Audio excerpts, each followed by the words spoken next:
করতেছি আজকে ইনশাল্লাহ আমাদের সিলেবাস শেষ হয়ে যাবে। তো এরপরে আগামী সপ্তাহে আমরা প্ল্যান করবো যে কিভাবে তোমার রিভিউ ক্লাস নেওয়া যায়। তো আমি যেই টপিকগুলো তোমাদের বন্ধের পরে গত 3 সপ্তাহে পড়ানো হয়েছে এগুলোর মধ্যে আমি আর রিভিউ করার কিছু দেখতেছি না, কারণ এগুলো একদম ফ্রেশ পড়ানো হয়েছে। তোমরা কেউ প্র্যাকটিস করো নাই এটা সম্পূর্ণ তোমাদের ব্যাপার। এখানে আমার ফোর্স করার বা আমার প্রেশার দেওয়ার বা এখানে তোমাদের মোটিভেট করার কিছু না, এটা সম্পূর্ণ তোমাদের নিজেদের ব্যাপার। তো এর আগের যে টপিকগুলো ছিল আমরা তোমার ওই গত ফেব্রুয়ারি বা ফেব্রুয়ারি পর্যন্ত বলতে তোমাদের লাস্ট ক্লাস হয়েছে, তখন পর্যন্ত যে টপিকগুলো ছিল ওইটা আমার ইচ্ছা আছে ইনশাল্লাহ আগামী সপ্তাহে একটা রিভিউ ক্লাসে শেষ করে ফেলা। তো ওই একটা ক্লাসে মনে করো আমাদের আগের পার্টে যা ছিল সবগুলো একটা শেষ করবো, এবং সেটা হয়তো একটা লম্বা ক্লাস হতে পারে, হয়তো 3 ঘন্টার একটা ক্লাস নিতে পারি, কিন্তু এক ক্লাসেই শেষ করে ফেলবো। এটাকে আর ফার্দার টানবো না। আচ্ছা, তোমাদের ফাইনাল পরীক্ষার ব্যাপারে কি কোনো ডিসিশন বা কোনো ইনস্ট্রাকশন বা কোনো কিছু কি তোমরা জানো? তোমাদের এখন যে টার্মটা চলতেছে লেভেল 2 টার্ম 1, এটার ব্যাপারে কিছু জানো যে তোমাদের ফাইনাল পরীক্ষা কবে হতে পারে? কোনো আইডিয়া আছে তোমাদের?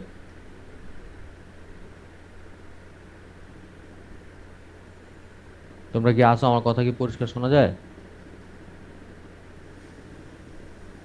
হ্যালো? কারো কোনো আইডিয়া আছে যে তোমাদের পরীক্ষাটা কবে হতে পারে, লেভেল 2 টার্ম 2? না স্যার। আচ্ছা, তোমাদের লাস্ট যে পরীক্ষাটা হয়েছে লেভেল 1 টার্ম 2, ওইটার রেজাল্ট বোধহয় তোমরা আগামী কয়েক কিছুদিনের মধ্যে বোধহয় পেয়ে যাবা। রেজাল্ট ফাইনালাইজেশনের কাজ চলতেছে। তো আগামী সেপ্টেম্বরের 1 তারিখ থেকে বোধহয় তোমার লেভেল 1 টার্ম 1 এর পরীক্ষা শুরু হবে। মানে যারা নতুন ভার্সিটিতে ঢুকছে তাদের পরীক্ষা শুরু হবে। এরপরেই সম্ভবত এরপরে বা এর মাঝামাঝি কখনো হয়তো তোমাদেরটা হইতে পারে। তো তোমাদের এখন পর্যন্ত কোনো প্ল্যান আছে তোমরা এই পরীক্ষাটা কেমনে দিবা? তোমরা কি ফিজিক্যালি দিতে চাও না অনলাইনে দিতে চাও? তোমাদের এখন পর্যন্ত চিন্তা ভাবনা কি? স্যার ওই ফিজিক্যালি দিলে পরীক্ষার ভালো মার্কস হয় স্যার। এখানে কি স্যার দেখতে অনলাইনে পারি? স্যার অনলাইনে অনলাইনে অনলাইনে দেবো স্যার। উম, যেটা আমি গেস করছিলাম। স্যার আচ্ছা। অনলাইনে কোনো স্যার বিকল্প নাই স্যার, একদম অসাধারণ স্যার, অসাধারণ। হ্যাঁ, অবশ্যই অসাধারণ। আমি তোমার সাথে একমত, অবশ্যই অসাধারণ। তোমাদের মধ্যে কে কে অনলাইনে পরীক্ষা দিতে চাও একটু হাত তুলো তো। এই এই পরীক্ষাটা অনলাইনে তোমরা কে কে দিতে চাও হাত তুলো। নিঃসংকোচে হাত তুলো, কোনো সমস্যা নেই। উম,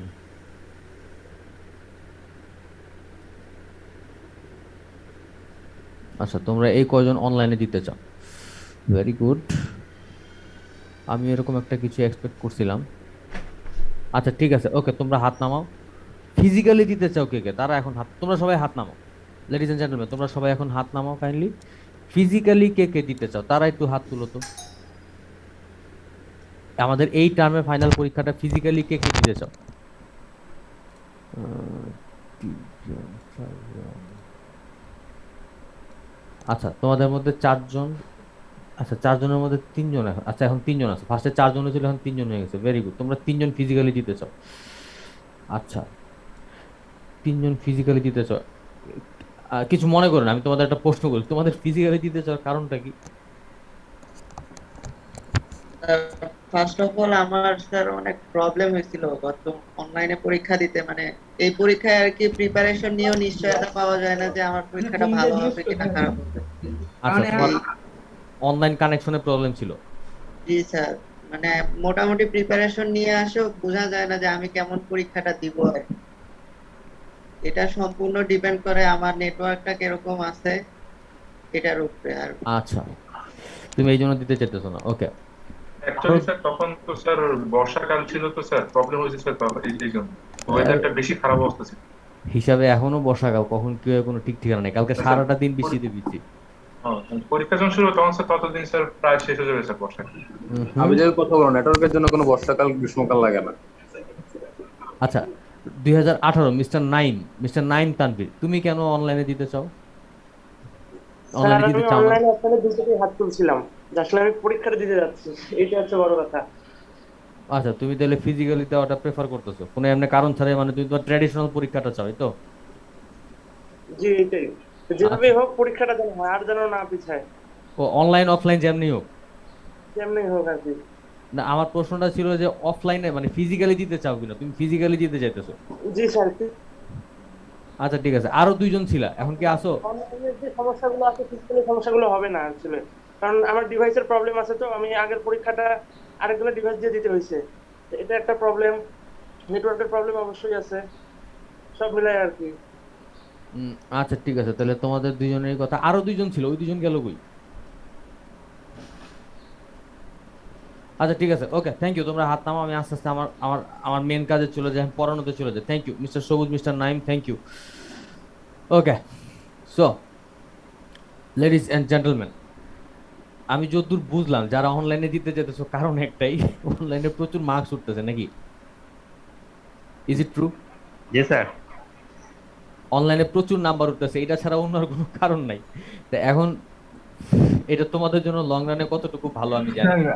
স্যার আরেকটা কারণ হচ্ছে, যেহেতু অনলাইনে পড়াইছে তো অনলাইনে পরীক্ষা নিবে, অনলাইনে পড়ায় কেন ফিজিক্যালি পরীক্ষা দিব? Very interesting. গতকালকে রাত্রে আমি আমার আম্মারে জাস্ট এই কথাটাই বলছি যে এরা অনলাইনে ক্লাস করছে, এরা অনলাইনে একটু পরীক্ষা দিতে চাও। এটাই হচ্ছে মেইন ফ্যাক্ট, ও যেটা বলছে এটাই মেইন ফ্যাক্ট আসলে। ফাঁকি ভাই, ফিজিক্যালি পড়ানোর ধরনটাও আলাদা, পরীক্ষা দিতে গেলে আলাদা একটা কনফিডেন্স পাওয়া যায়। অনলাইনে পড়া ফিজিক্যালি পরীক্ষা দেওয়ার কনফিডেন্স নাই আসলে স্যার, এটা সত্যি কথা। তার মানে মিস্টার ফরহাদ তুমি যেটা বলতে চাইতেছো ফাঁকিবাজির ক্লাসে ফাঁকিবাজির পরীক্ষাটাই জায়েজ নাকি? ইয়েস স্যার, মানে ইনডাইরেক্টলি এটাই। স্যার যে দামে কেনা ওই দামে বিক্রি করা, স্যার একটা কথা আছে না? আল্লাহু আকবার, আল্লাহু আকবার। আমি তো মোটামুটি জান দিয়ে তোমাদের পড়ানোর চেষ্টা করছি আমার ঘরে বসে। যাকা, তোমরা যে যেটা চাও তোমাদের সবার মনের আশা পূরণ হোক। ওকে, সো লেডিজ এন্ড জেন্টলম্যান, আমি আমার ক্লাস শুরু করি। মিস্টার শিবলি, কিছু বলবা? ও না স্যার, মানে এমনিতে খাতা খাতা কি দেখা শেষ স্যার? এই যে অনলাইন পরীক্ষা হইলো, দেখছেন কি? আমি তো লেভেল 2 এর খাতা তো দেখা বহুত আগে শেষ।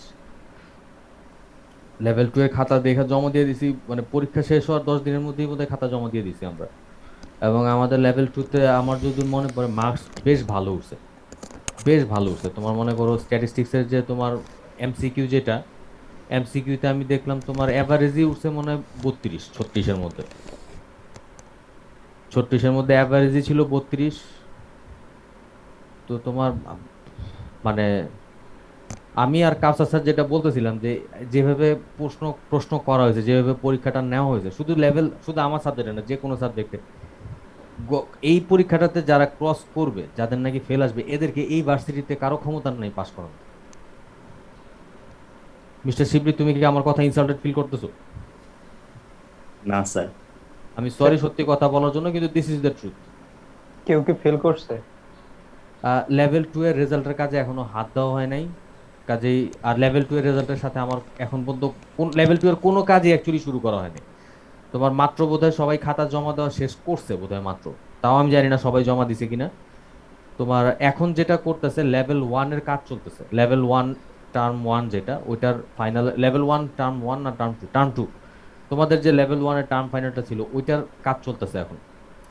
খাতা এখন তোমার সব রেজাল্ট আইসা পড়ছে, এখন খাতা স্ক্রুটিনি করা হইতেছে। আর টেবুলেশনের কাজ কাল পরশুর মধ্যে বোধহয় শুরু করে ফেলবে।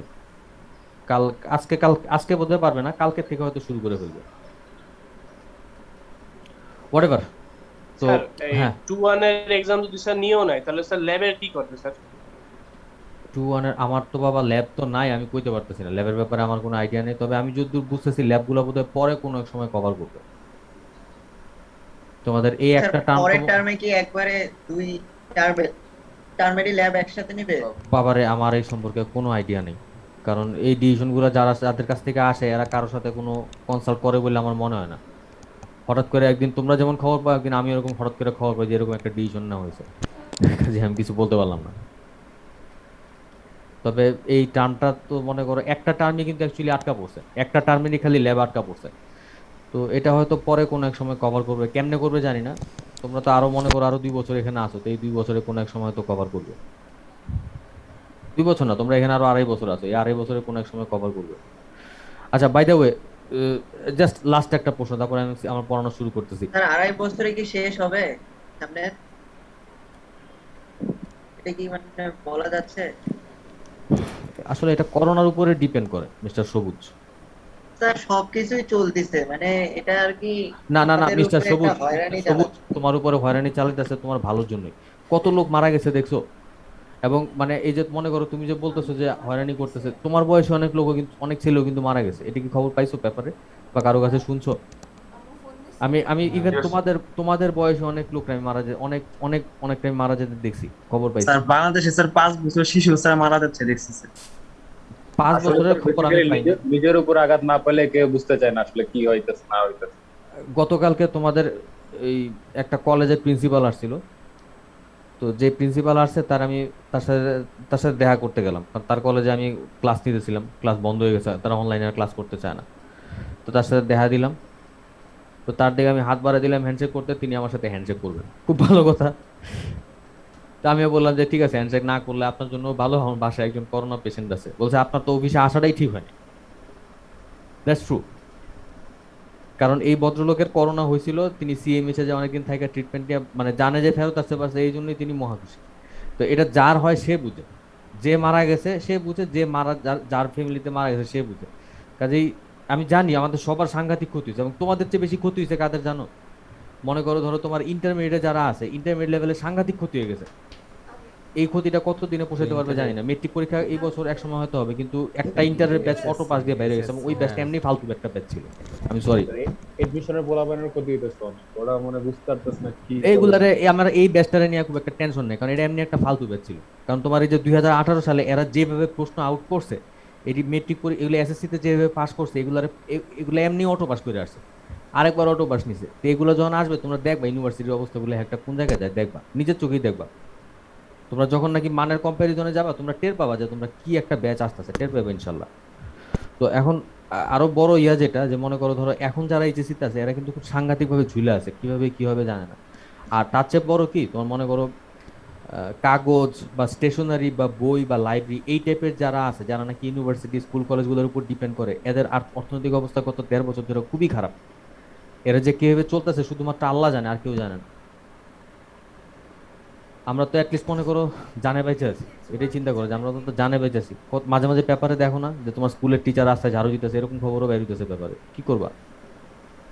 আচ্ছা, অনেক কথা বললাম, আল্লাহ ভালো রাখছে, আল্লাহর শুকরিয়া আদায় করো যাতে আল্লাহ ভালো রাখে।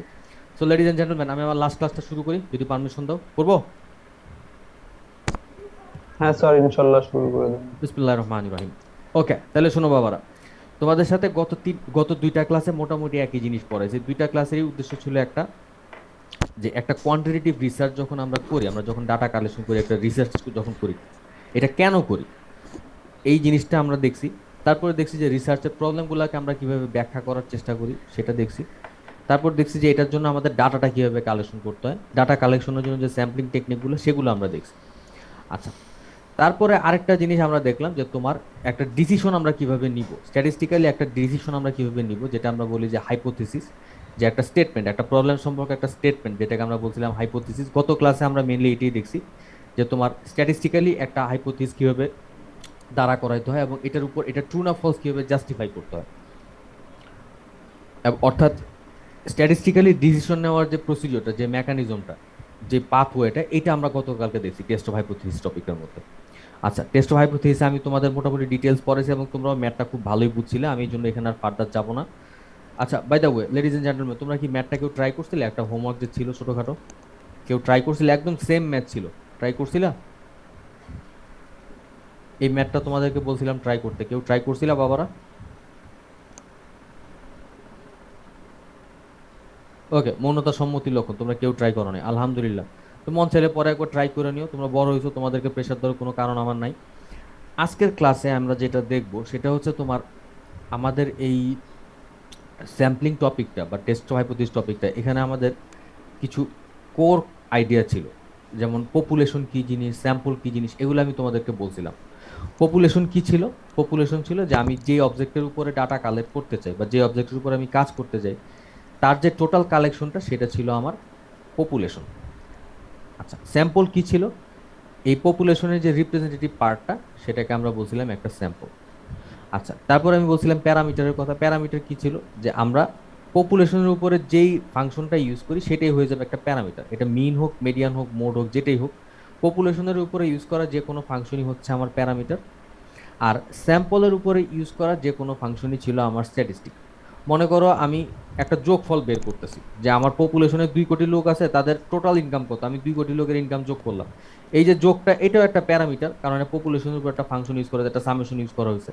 আবার মনে করো একটা স্যাম্পলে 20 জন আছে, 20 জনের জন্য আমার 20 জনের টোটাল ইনকাম কত, আমি এখানে একটা সামেশন ইউজ করলাম। এই যে সামেশনটা, সেম সামেশনই তখন সেটা হয়ে যাবে স্ট্যাটিস্টিক, কারণ এটা আমরা একটা স্যাম্পলের উপর একটা ফাংশন ইউজ করছি।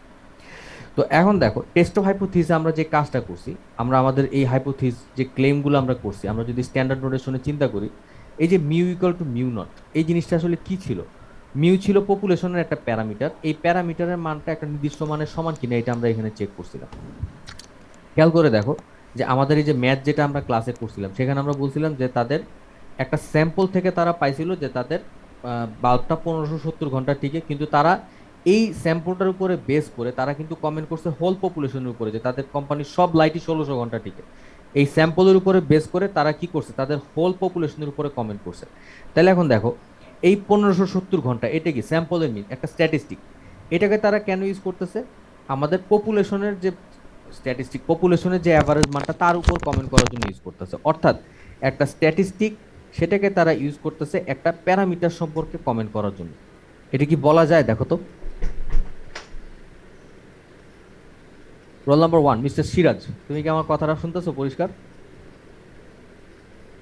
জি স্যার শুনতেছি, আমার এখানে সম্ভবত নেটওয়ার্ক একটু প্রবলেম করতেছে, আটকে যাচ্ছে মাঝে মাঝে। আচ্ছা, আটকে যেতেছে। তাহলে রোল নাম্বার 2 মিস্টার মাহমুদ, তুমি কি আমার কথা পরিষ্কার শুনতে পারতেছো?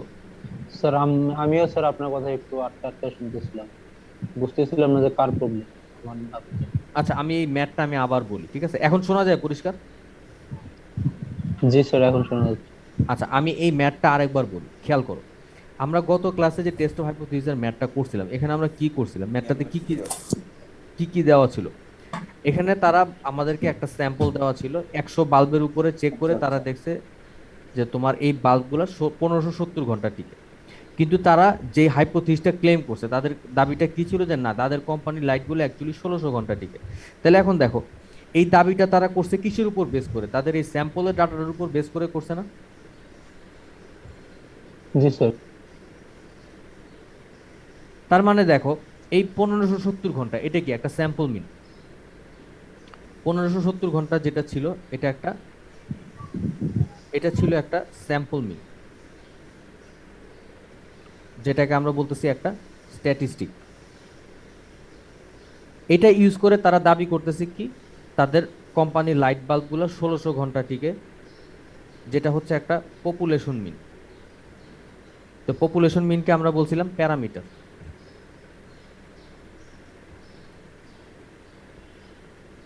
কথাগুলো ঠিক আছে কিনা দেখো। তার মানে কি, তারা একটা স্ট্যাটিস্টিকরে ইউজ করতেছে কিসের জন্য? একটা প্যারামিটার সম্পর্কে কমেন্ট করার জন্য। এটা কি বলা যায়? জি স্যার বলা যায়। আচ্ছা, এটা যদি বলা যায় তাহলে আসো আমি আবার ওই প্রথম ক্লাসে ব্যাক করি। তোমাদেরকে কি বলছিলাম যে আমাদের স্যাম্পলিং টপিকটার উদ্দেশ্যটা কি? আসলে স্যাম্পলিং টপিকটার উদ্দেশ্য হলো যে একটা অনেক বড় ডাটা নিয়ে কাজ করাটা খুব সময় সাপেক্ষ এবং খুব ব্যয় সাপেক্ষ, যে কারণে আমরা কি করি, এখান থেকে একটা রিপ্রেজেন্টেটিভ একটা স্যাম্পল আমরা নিই এবং ওই স্যাম্পলটা ইউজ করে আমরা আমাদের পুরো পপুলেশনটা সম্পর্কে কমেন্ট করতে চাই। এটাই কি আমার স্যাম্পলিং টপিকটার উদ্দেশ্য ছিল না? Yes sir.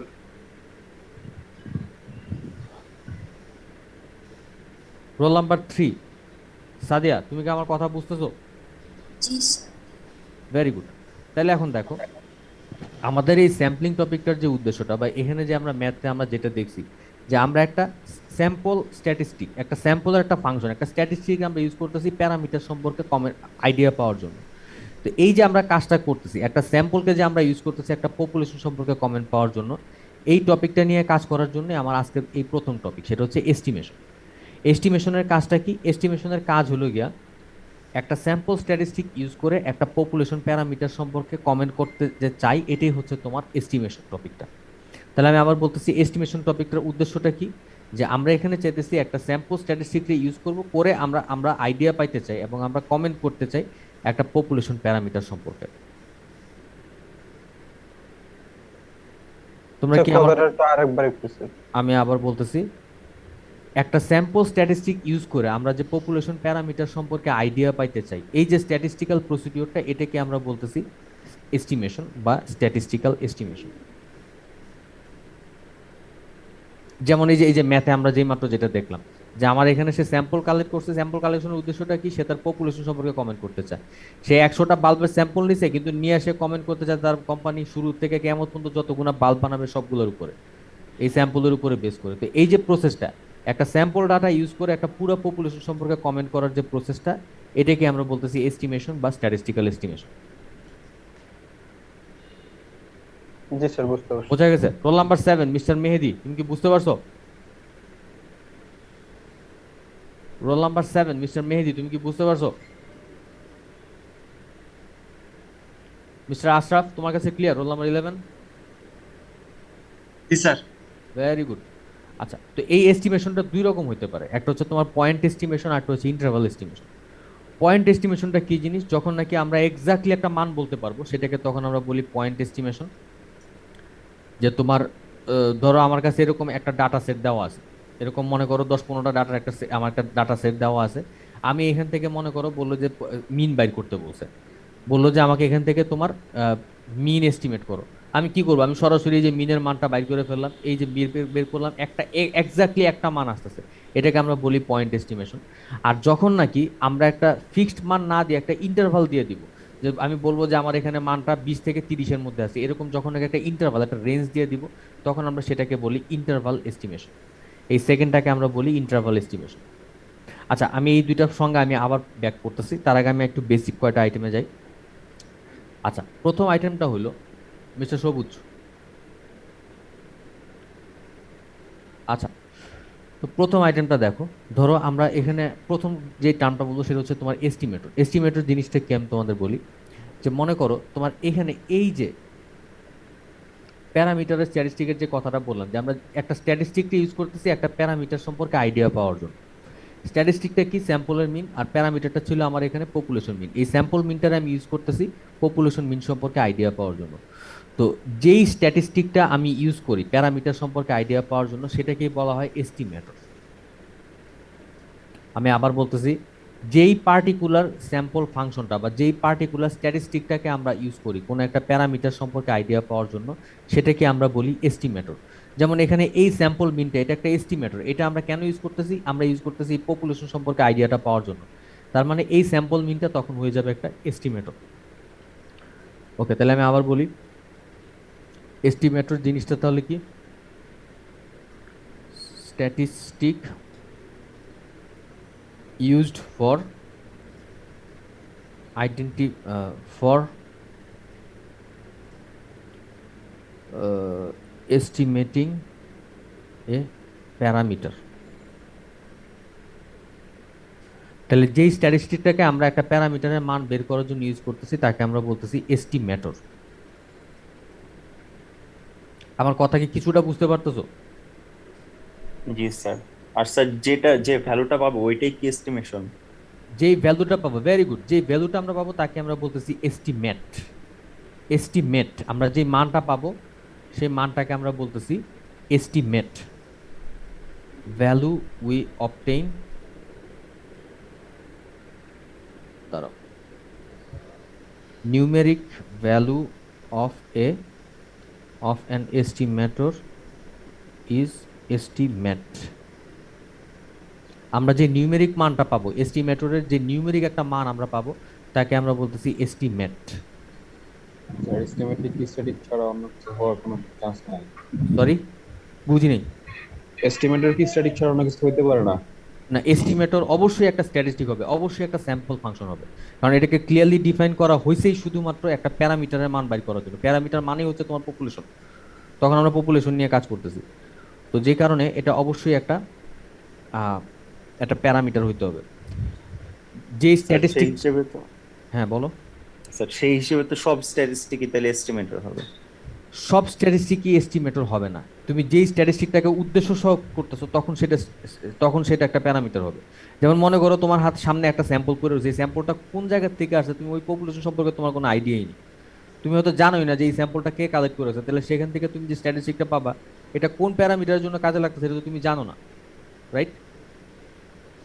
জি স্যার। সেজন্য আগে তার পপুলেশনটা জানতে হবে। আগে পপুলেশনটা, এক্স্যাক্টলি, সেজন্য আগে থেকে তোমার পপুলেশন এবং প্যারামিটার কোনটা এটা তোমার আগে ক্লিয়ার থাকতে হবে।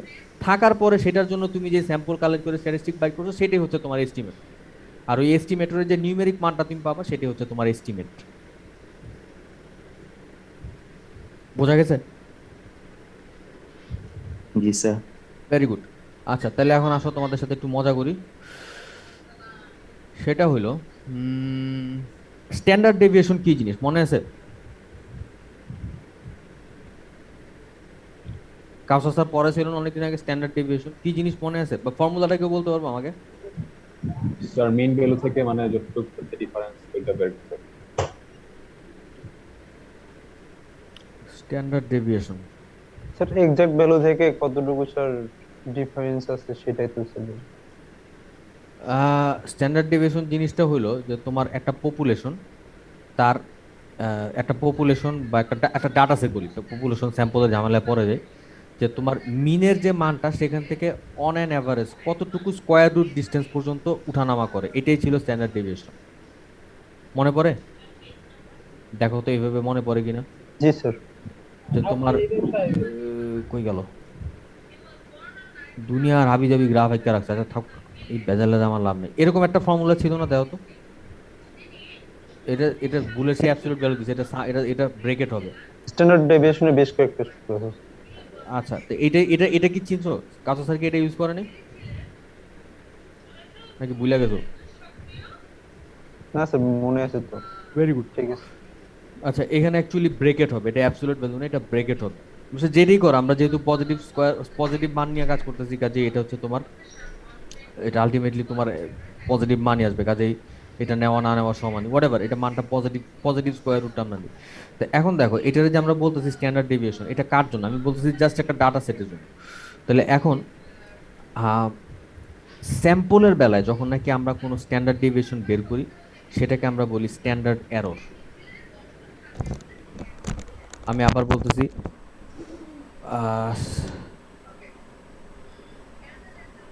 ব্যাপার কি, এটা লাল হয় না কালো হয় না? Okay, standard deviation of a statistic is called standard error। একটা স্ট্যাটিস্টিকের জন্য যে স্যাম্পল স্ট্যান্ডার্ড ডেভিয়েশনটা আমরা পাবো সেটাকে আমরা বলি স্ট্যান্ডার্ড এরর। আমি আবার বলতেছি, কোন একটা স্ট্যাটিস্টিকের জন্য আমরা যে স্ট্যান্ডার্ড ডেভিয়েশনটা পাবো সেটাকে আমরা বলি স্ট্যান্ডার্ড এরর। মিস্টার ভাস্কর কিছু বলবা?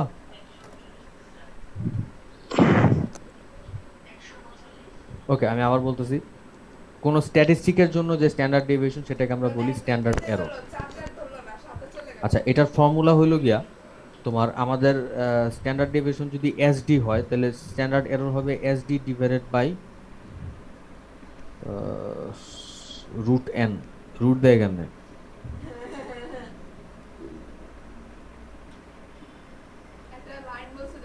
আচ্ছা আমি তোমাদের বেটার আমার স্লাইড থেকেই দেখাই দিই, বেজালে না যায়।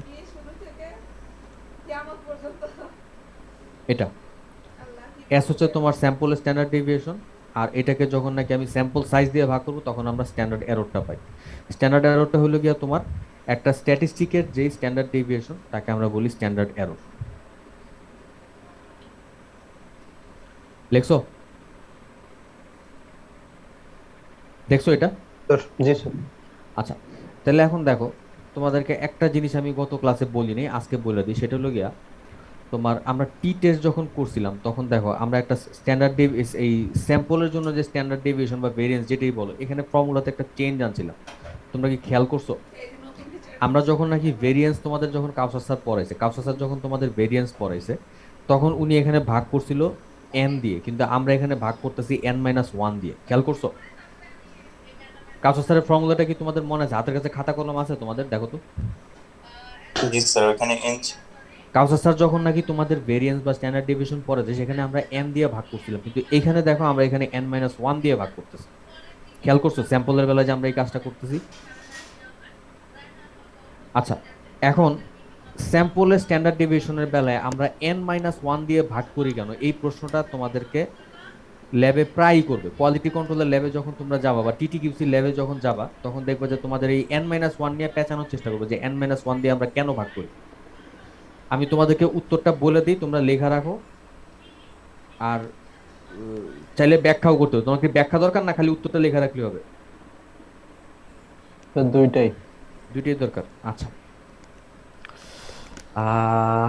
আচ্ছা, তাহলে একটা জিনিস দেখো, ধরো আমাদের কাছে একটা পপুলেশন আছে, পপুলেশনের সাইজ হলো গিয়ে তোমার তিনটা, 1 2 3। আচ্ছা, এই 1 2 3 এর জন্য মিন কত আসে? 2 নাকি? 3 স্যার। 3 স্যার 2 1 2 3 এর মিন তো 2। আচ্ছা, এটার জন্য স্ট্যান্ডার্ড ডেভিয়েশন কত আসে দেখো তো। 1 2 3 এর স্ট্যান্ডার্ড ডেভিয়েশন কত আসে?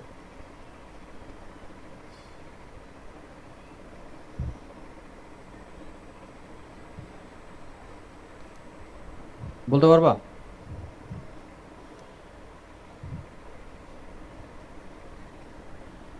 আচ্ছা, স্ট্যান্ডার্ড ডেভিয়েশন বাদ দিই, ভেরিয়েন্স বলি। ভেরিয়েন্স কত আসে?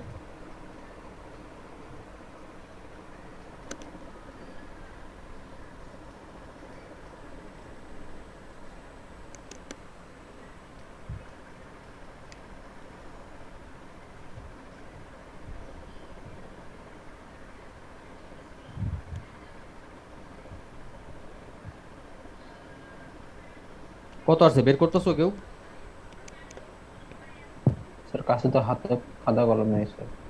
করো, খাতা কলম নাও, খাতা কলম নাও, ক্যালকুলেটর নাও। তোমরা করতে, আমি করতেছি, তোমরা করো না কেন? বাইর করো, নিয়ে করো।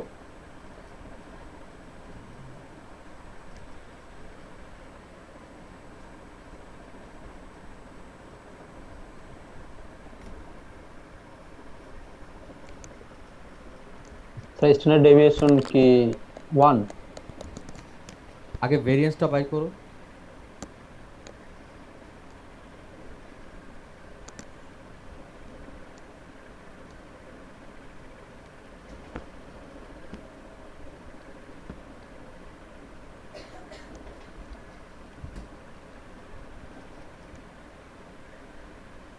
আচ্ছা, ভেরিয়েন্স আসতেছে তোমার 0.67।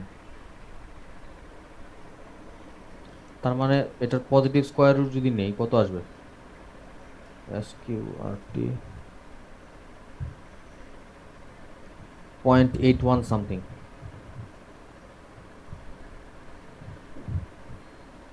SD equal to 0.81 something. Okay, আচ্ছা, তাহলে এখন দেখো আমাদের পপুলেশন সাইজ হচ্ছে তোমার 3।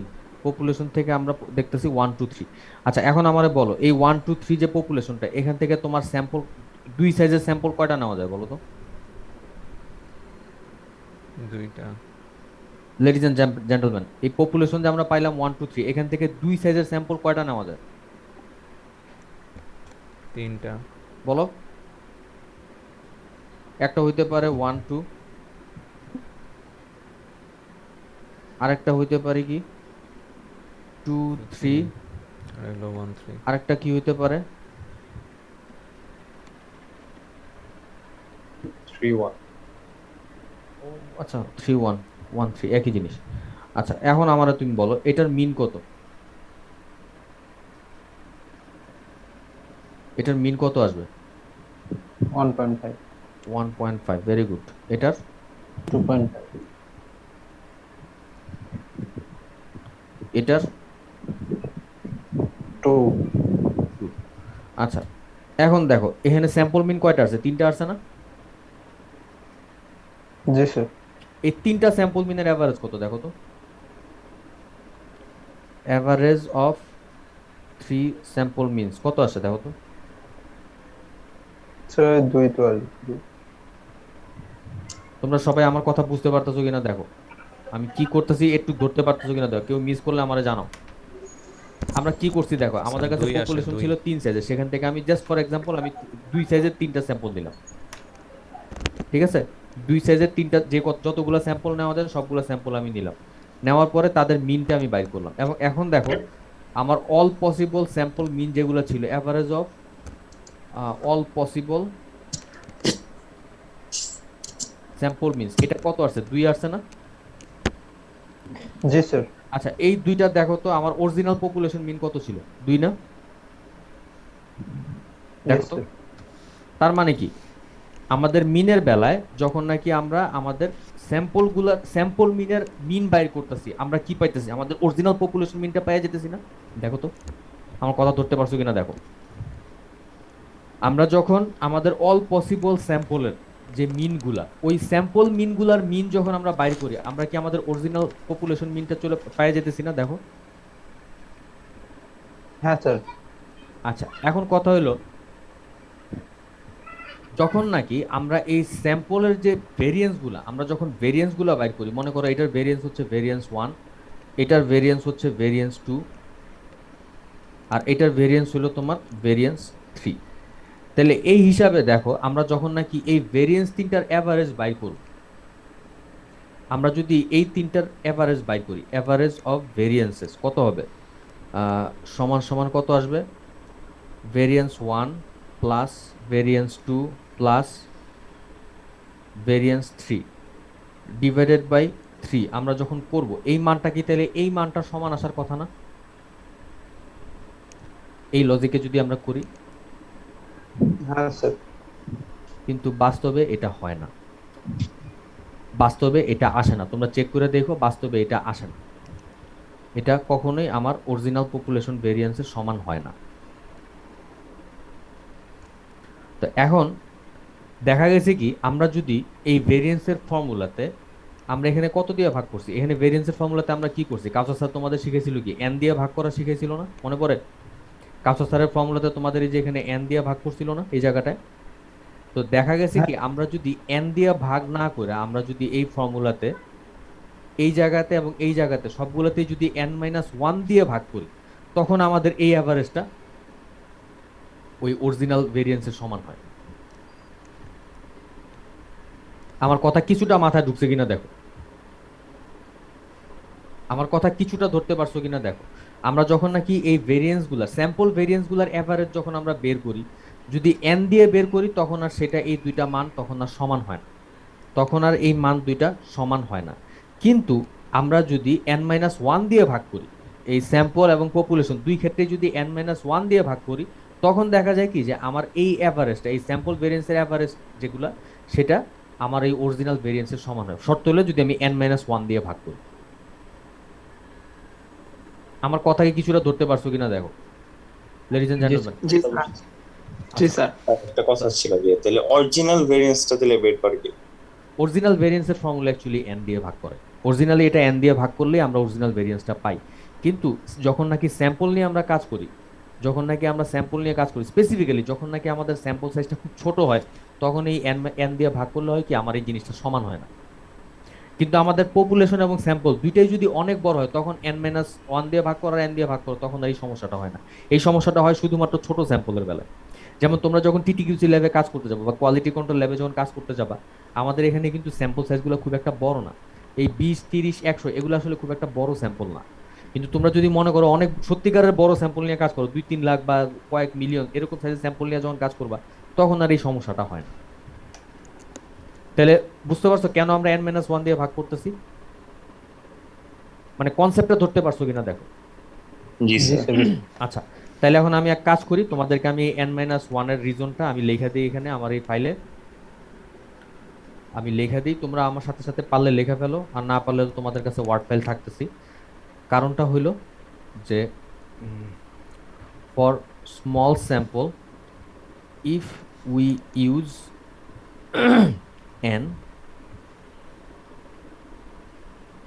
as denominator in the formula of variance or standard deviation. For small sample, if we use n as denominator in the formula of variance or standard deviation, it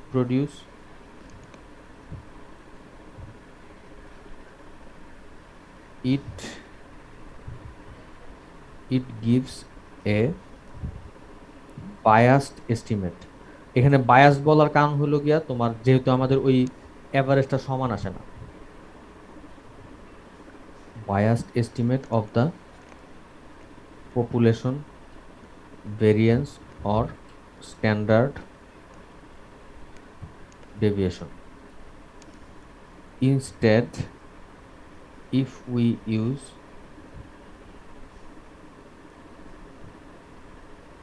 n-1, মানে এখানে n হচ্ছে তোমার sample size যেটা, অথবা পপুলেশনের বেলায় population size যেটা, it will give an unbiased estimate of population variance or standard deviation। মনে থাকবে আমি এই জিনিসটা রেখে দিছি, তো তোমরা এই জিনিসটা খেয়াল রাখো তোমাদের টিটিকিউসি ল্যাবে বা তোমার ওই কি জানি বলে টিটিকিউসি অথবা কোয়ালিটি কন্ট্রোল, মেনলি টিটিকিউসি দিয়ে প্রশ্নটা করে। যখনই প্রশ্নটা করে জাস্ট বলবা যে রাব্বি স্যার আমাদের শিখাইছে যে আমরা যদি n-1 দিয়ে ভাগ না করি তাহলে আমাদের যেই ভেরিয়েন্সটা আমরা পাই সেটা একটা বায়াসড এস্টিমেট আসে।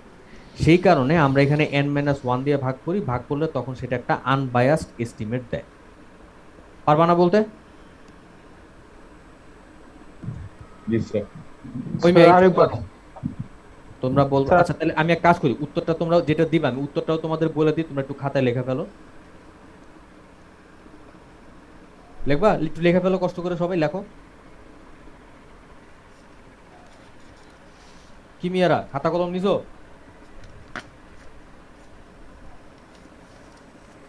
জি স্যার। ওকে তাহলে আমি বলি তোমরা লেখা ফেলো।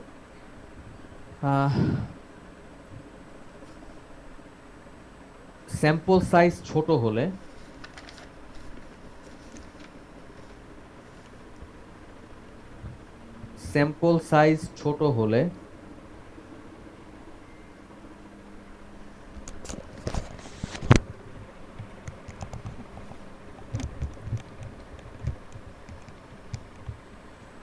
আমরা যদি ভেরিয়েন্সের ফর্মুলায় স্মল n দিয়ে ভাগ করি, স্যাম্পল সাইজ ছোট হলে আমরা যদি ভেরিয়েন্সের ফর্মুলায় স্মল n দিয়ে ভাগ করি,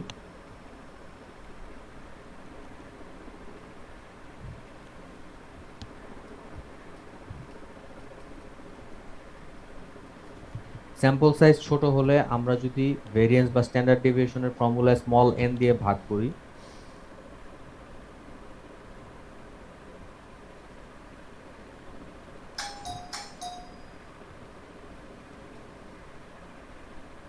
স্যাম্পল সাইজ ছোট হলে আমরা যদি n দিয়ে ভেরিয়েন্স বা স্ট্যান্ডার্ড ডেভিয়েশনের ফর্মুলায় ভাগ করি, আচ্ছা তারপরে লেখো তাহলে স্যাম্পল ভেরিয়েন্স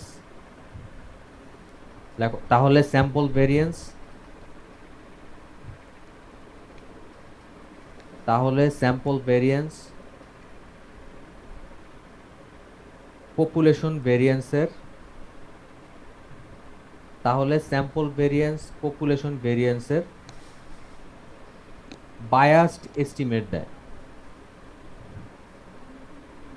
তাহলে স্যাম্পল ভেরিয়েন্স পপুলেশন ভেরিয়েন্সের বায়াসড এস্টিমেট দেয়।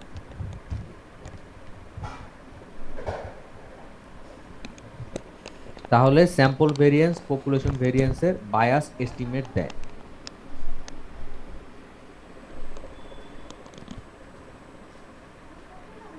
তাহলে স্যাম্পল ভেরিয়েন্স পপুলেশন ভেরিয়েন্সের একটা বায়াসড এস্টিমেট দেয়।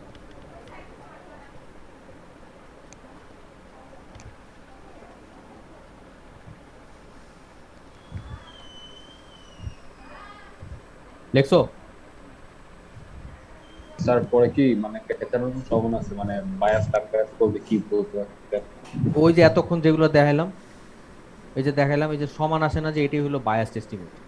এই যে স্যাম্পল ভেরিয়েন্সের অ্যাভারেজটা যে তোমার পপুলেশন ভেরিয়েন্সের সমান আসে না, এটাই হলো বায়াসড এস্টিমেট।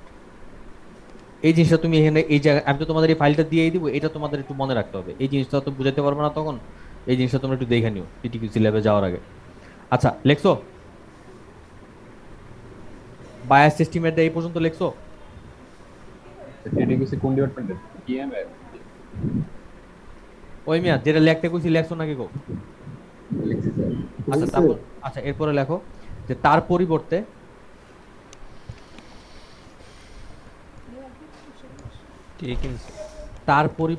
n-1 ব্যবহার করলে, তার পরিবর্তে n-1 ব্যবহার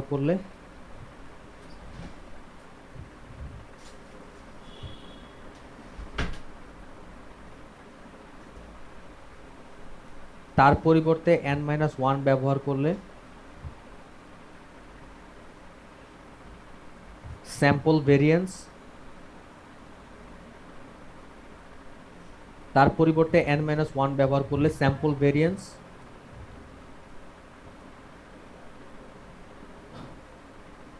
তার পরিবর্তে n-1 ব্যবহার করলে স্যাম্পল ভেরিয়েন্স পপুলেশন ভেরিয়েন্সের একটা আনবায়াসড এস্টিমেট হয়। তার পরিবর্তে n-1 ব্যবহার করলে স্যাম্পল ভেরিয়েন্স পপুলেশন ভেরিয়েন্সের একটা আনবায়াসড এস্টিমেট হয়, আনবায়াসড এস্টিমেট দেয়। তার পরিবর্তে n-1 ব্যবহার করলে স্যাম্পল ভেরিয়েন্স পপুলেশন ভেরিয়েন্সের একটা আনবায়াসড এস্টিমেট দেয়।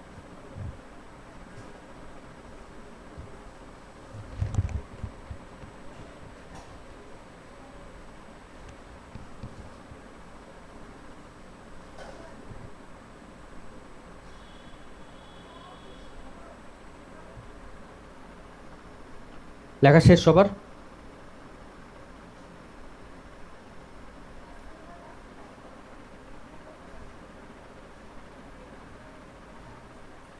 জি স্যার।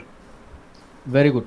টিটিকিউসি ল্যাবে এই প্রশ্নটা প্রায়ই করে, যখনই করুক এটা টিটিকিউসিতে এগুলো এটা পড়ায় সম্ভবত হাতে গোনা 2-3 জনই, এবং যারা পড়ায় তারা নিজেরাও আমার কাছ থেকে এটাই বুঝে গেছে যে এটা কি, এটার উত্তর কি হবে। কাজে টেনশনের কোনো কারণ নাই। যদি কখনো তোমাদের প্রশ্ন করে যে আমরা ভেরিয়েন্সের ফর্মুলা n-1 দিয়ে ভাগ করি কেন, যদি খুব ভাব নিয়ে প্রশ্ন করে তোমরা বলবা যে রাব্বি স্যার আমাদেরকে যেটা বলছে এটাই বলছি। যদি না হয় রাব্বি স্যারের সাথে যা কথা বলেন, ঠিক আছে? স্যার আমরা ভাব নিয়ে অ্যান্সার দেব না, তুমি বেশি ভাব দিলে আবার বাম্বু হইবা। তুমি বলবা যে রাব্বি স্যার আমাদের যেটা শিখাইছে সেটা হলো যে এরকম এই, তারপর যে উত্তরটা দিলাম এটা দিয়ে দিবে। একটু বললেই দেখবা যে আর তোমাদের সাথে পেঁচাবে না। তাও যদি পেঁচায় তাহলে বলবা যে তাহলে স্যারের সাথে আমার কথা বলতে হবে, ঠিক আছে? মনে থাকবে? Okay sir. আর তোমাদেরকে যে প্রশ্নটা করবে তাদের মধ্যে 1 বা 2 আমার স্টুডেন্ট ছিল। কাজেই আমি যেটা বলছি যদি আমার নাম রেফার করে দাও আশা করি কোনো ভেজাল হবে না। আবার যদি বেশি ভাব নিতে চাও তাহলে আবার আমি ওদেরকে বলে রাখছি বেশি ভাব নিলে কঠিন বাম্বু দিয়ে দিবা, তো সেটা আবার খেয়াল রাখো। মনে থাকবে? Okay sir. আমি দুই দিকে কিন্তু ব্যালেন্স করে রাখছি, ওদেরকেও বলে রাখছি যে বেশি ভাব নিলে বাম্বু দিতে, আবার তোমাদেরকেও বলে রাখতেছি বেশি ইয়া করতে যাও না, জাস্ট কনফিডেন্টলি উত্তরটা দিয়ে আসবা তাইলেই হবে। আর ব্যাখ্যাটা তোমাদের এখানে দেওয়া আছে, তোমরা পারলে ভাইবার আগে একটু দেখে নিও টিটিকিউসি ল্যাবে যাওয়ার আগে। টিটিকিউসি কোয়ালিটি কন্ট্রোল 2 জায়গাতে এটা আসে। আচ্ছা, তো স্যার একটা জিনিস ছিল, যদি স্যার পপুলেশন ছোট হয় তখন?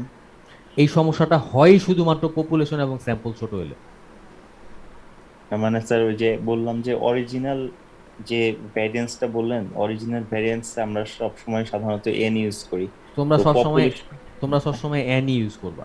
আচ্ছা, তোমাদেরকে যতক্ষণ পর্যন্ত না বলা হয় তোমরা n ইউজ করবা, কখনোই তোমরা n-1 ইউজ করবা না।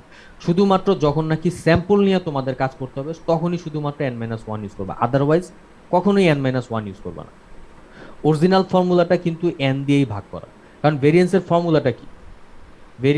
ভেরিয়েন্স বা স্ট্যান্ডার্ড ডেভিয়েশনের সংজ্ঞাটা কি? ভেরিয়েন্স বা স্ট্যান্ডার্ড ডেভিয়েশনের সংজ্ঞাটা হলো যে তোমার একটা ডাটা সেট, তার যে ইয়াটা, এক সেকেন্ড কাজ করে আমি তোমাদের ছবি দিয়ে যদি দেখাই দিই।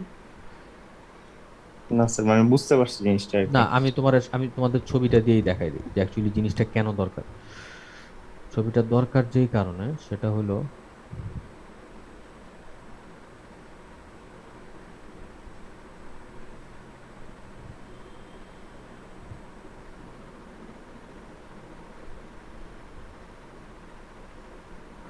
অরিজিনালি এই ভেরিয়েন্স বা স্ট্যান্ডার্ড ডেভিয়েশন জিনিসটা কেন দরকার। মনে করো একটা ডাটা সেটের এই যে কালো দাগটা, মনে করো এটা হচ্ছে তোমার মিনটা, রাইট?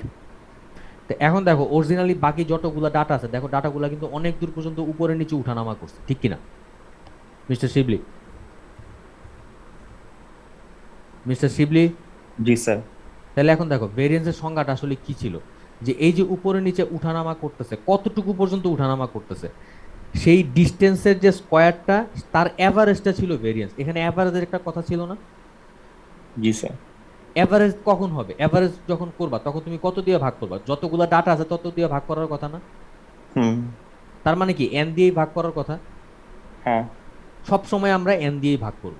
এখন ভেজালটা হয়েছে কি, তোমার যখন নাকি পপুলেশন সাইজটা খুব ছোট হয়ে যায় তখন এই n দিয়ে ভাগ করলে আমার দেখা যায় যে এই স্যাম্পল ভেরিয়েন্সগুলোর এভারেজ পপুলেশন ভেরিয়েন্সের সমান হয় না। তো যেই কারণে আমরা দেখছি যে এই n এর জায়গায় n-1 দিয়ে যদি আমরা এই বাটপারিটা করি তাইলে তখন সেটা সমান হয়। বুঝছো? অ্যাকচুয়ালি এই n-1 দিয়ে ভাগ করাটা জাস্ট একটা ট্রিক, আর কিছু না। এটা একটা ভন্ডামি। এই ভন্ডামিটা করার কারণ একটাই যে ছোট পপুলেশন এবং ছোট স্যাম্পল হইলে এই গ্যাঞ্জামটা হয়। তো এই গ্যাঞ্জামটা কাটানোর জন্য n-1 দিয়ে ভাগ করলে গ্যাঞ্জামটা কাটা যায়, এই জন্য আমরা এই গাঁজাখুরিটা সবসময় করতেছি। এটা রিয়েলি একটা গাঁজাখুরি, এবং এই সমস্যাটা যখন নাকি পপুলেশন বড় হয়, স্যাম্পল বড় হয়, তখন আর এই সমস্যাটা থাকে না। আচ্ছা কারণ তখন এন আর এন মাইনাস ওয়ানের মধ্যে পার্থক্যটা খুবই ছোট থাকে, তখন আর এই ভেজালটা হয় না। Thank you sir. Okay, very good. Okay, তো যেটা বলতেছিলাম, আচ্ছা তাহলে আমাদের স্ট্যান্ডার্ড এরর গেল, এই এন এর ব্যাখ্যাটা গেল। স্ট্যান্ডার্ড ডেভিয়েশন আর স্ট্যান্ডার্ড এররের পার্থক্যটা মাঝে মাঝে দিয়ে দিই, এটা জাস্ট এক লাইনের একটা পার্থক্য। স্ট্যান্ডার্ড ডেভিয়েশন হলো স্ট্যান্ডার্ড ডেভিয়েশন, আর স্ট্যাটিস্টিকের স্ট্যান্ডার্ড ডেভিয়েশন হলো স্ট্যান্ডার্ড এরর। এস্টিমেটর আর এস্টিমেটের পার্থক্য তোমরা অলরেডি নিজেরাই বলে ফেলছো, এটা তো আমার বলার কিছু নাই। তো এখন আসো পয়েন্ট এস্টিমেট নিয়ে একটু কথা বলি। পয়েন্ট এস্টিমেটটা কি জিনিস? মনে করো আমার কাছে একটা স্যাম্পল দেওয়া আছে, এই স্যাম্পল থেকে যখন নাকি আমি স্পেসিফিক্যালি এস্টিমেটের মানটা বাইর করবো, একদম পয়েন্ট আকারে বাইর করবো, সবগুলো ডাটা দেওয়া আছে, আমি সেখান থেকে সরাসরি মানটা বাইর করে ফেলছি, এটাকে আমরা বলতেছি পয়েন্ট এস্টিমেট। যেমন এখানে একটা ম্যাথ করছি, দেখো যে ঢাকা স্টক এক্সচেঞ্জে 10টা স্টকের দাম দেওয়া আছে, এখানে তা আমাদের বলছে যে এটার পয়েন্ট এস্টিমেট বের করতে, পপুলেশন, মিন, ভেরিয়েন্স এগুলোর জন্য। তাহলে আমাদের এখানে ফর্মুলাটা কি হবে? মিনের ফর্মুলা কি হবে? এক্স বার সমান সমান কি 1/n some over x I. এটাই ছিল না আমাদের মিনের ফর্মুলা? কাউসার স্যার যে পড়াইছিল, লেডিজ এন্ড জেন্টলম্যান, এটাই ছিল না ফর্মুলাটা? এখানে কোনো চেঞ্জ নাই। কিন্তু যখন নাকি ওই যে ভেরিয়েন্সের মানটা বের করতে বলছে, দেখো আমাদের ডাটাটা এখানে ছোট এবং এটা স্যাম্পল নিয়ে আমরা কাজ করতেছি, কাজে এখানে আমাদের কি করতে হবে? 1/n-1 দিয়ে ভাগটা করতে হবে। যেহেতু ছোট স্যাম্পল, শুধুমাত্র এই কারণে আমরা এখানে n-1 দিয়ে ভাগ করতেছি। তাহলে এটা আমরা যেটা পাবো এটা হচ্ছে তোমার স্যাম্পল ভেরিয়েন্সের একটা পয়েন্ট এস্টিমেট।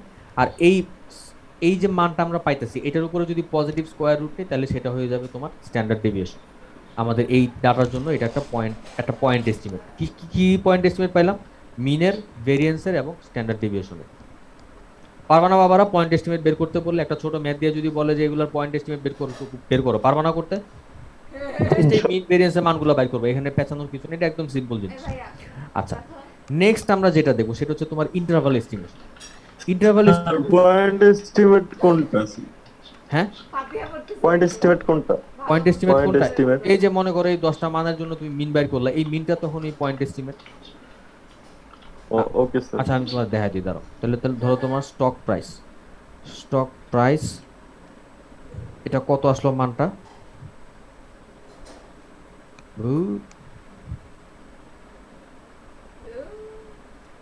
স্যার বুঝছি স্যার জিনিস। আমি একটু কপি করি, দাঁড়াও এক সেকেন্ড। আচ্ছা তাহলে এখন মিন যেটা বাইর করলাম, মিনের মান আসছে 8, যে তোমার এভারেজ প্রাইস হলো 8। তাহলে এই 8 হলো গিয়া তোমার কই গেল? So the point estimate of stock price was 8। ঠিক আছে মিস্টার সাজ্জাদ, বুঝতে পারছো? জি স্যার, বুঝতে পারছি। আচ্ছা, তারপর মনে করো যদি স্ট্যান্ডার্ড ডেভিয়েশন বের করতে বলে, বের করো, না করছে কে? স্টক এটা আসছে তোমার 3.927, তাহলে লিখে ফেলবা।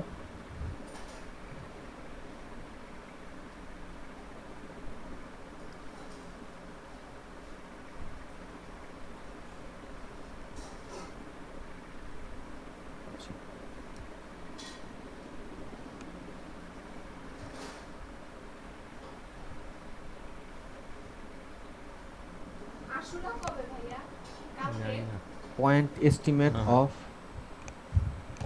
standard deviation was 3.97 and variance কত হবে? এটাকে রুট করে দিলেই হয়, থাক আমি বেজালে গেলাম না। এটা আসবে তোমার 15.77। ঠিক আছে মিস্টার সাজ্জাদ, আমাদের যে কাজটা করতে হবে, আমাদের ম্যাথটা করার পর এরকম কমেন্ট লিখে দিতে হবে যে আমাদের পয়েন্ট এস্টিমেট গুলো কত কত আসছে। ঠিক আছে, বলছো ভালো হয়েছে, এটা দেখা দেওয়াটাই বেটার, আমরা দেখা দিচ্ছি, এটাই ভালো হয়েছে। আচ্ছা, তো এরপরে আমরা যেটা দেখবো সেটা হচ্ছে তোমার ইন্টারভাল এস্টিমেশন। ইন্টারভাল এস্টিমেশনে আমরা কি করি? আমরা এখানে সরাসরি একটা পয়েন্ট মান দিতে পারি না, রেদার আমরা এখানে দুইটা নাম্বার দিয়ে দিই, যে তোমার এখানে এটার মান হাইয়েস্ট কত হইতে পারে এবং লোয়েস্ট কত হইতে পারে। তো এখন এই জিনিসটাই আমি এখানে সংজ্ঞা আকারে লিখছি, এবং এই যে আমরা একটা ইন্টারভাল যে পাইতেছি, এই ইন্টারভালটাকে বলা হয় কনফিডেন্স ইন্টারভাল। এই কনফিডেন্স ইন্টারভালে বলা থাকে যে আমরা কতটুকু শিওর যে এই জায়গার মধ্যে আমাদের এস্টিমেটের মানটা আছে, এবং এই এস্টিমেটটা সাধারণ এই কনফিডেন্স লেভেলটা সাধারণত একটা প্রবাবিলিটির আকারে বলা হয়। আচ্ছা, তো আমি তোমাদেরকে একটা একটা ছোটখাটো দুইটা এক্সাম্পল দেখাই। যে ধরো তোমার আমাদের বলে দিল যে তোমার পপুলেশন মিনের জন্য কনফিডেন্স ইন্টারভাল বাইর করতে বলছে, এবং শর্ত দিয়ে দিছে যে আমাদের এখানে স্যাম্পল সাইজটা বড়। তো বড় স্যাম্পল সাইজের জন্য 95% confidence interval for the population mean কত হবে? আমাদের স্যাম্পল মিন যেটা আছে +-1.96 into sigma by root n. আর 99%-এর বেলায় কত হবে? 2.58 into sigma by root n. আচ্ছা, এখানে এই যে 1.96 আর এই যে বাকিটা, এটা কই থেকে আসছে দেখো। গত ক্লাসে আমরা যে ম্যাথটা করছিলাম ওখানে যে ফর্মুলাটা ছিল না, দেখো আমাদের যে স্ট্যাটিস্টিকের যে ওইখান থেকে আসছে। ওইখান থেকে আসছে, এবং ওই যে 1.96 আর 2.58 ওইটা আসছে এই যে এখান থেকে, দেখছো এখান থেকে আসছে, এই ফর্মুলাটা থেকে আসছে। এই দুইটা ফর্মুলার মধ্যে এদিক সেদিক করে এই মানটা আসছে। আচ্ছা, তাহলে এখন দেখো আমি এখানে একটা ছোট একটা ম্যাথ আছে, এই ম্যাথটাতে দেখো কি বলছে যে তোমার একটা সুগার কোম্পানি, আমি কাজ করি ম্যাথটা তোমাদের কইরা দেখাই।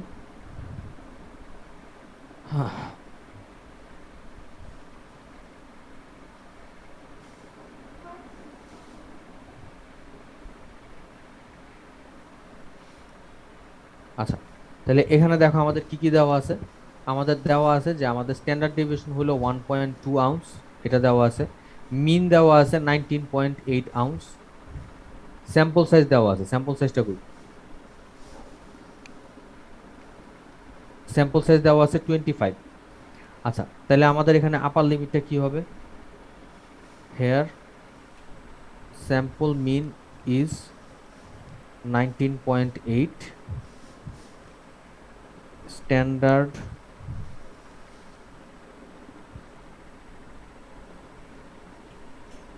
is 1.2 and sample size is 25.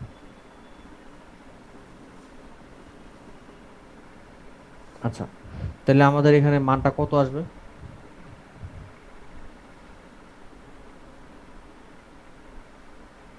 Just এই ফর্মুলার মধ্যে এক্স বারের জায়গায় বসাই দিবা তোমার এই স্যাম্পল মিনের মানটা, ভ্যালুগুলো বসাই দিতে হবে। এই জাস্ট ভ্যালুগুলো বসাই দিবা। বসাই দেওয়ার পরে বলবা যে আপার লিমিট কত? আপার লিমিট উইল বি কত আসছে? আপার লিমিট হচ্ছে প্লাস দিয়ে যেটা সেটা, তাহলে কত আসে? 1.96। আচ্ছা, লেখা ফেলি 119.2 না, sorry 19.8 plus sigma by root n. সিগমার মান কত আসছে? 1.2 divided by root N. Root 25 মানে 5 দিয়ে দিলাম 5।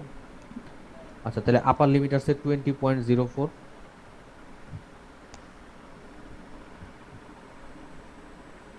এখানে ক্যালকুলেশন যেটা আছে সেটা দেখাবা, সমান সমান 20.4 and lower limit will be, এখানে হবে তোমার মাইনাস দিয়ে যে ফর্মুলাটা সেটা পুরোটা ফর্মুলা লিখবা, মানগুলো বসাবা। বসানোর পরে এখানে মানটা আসবে কত দেখো,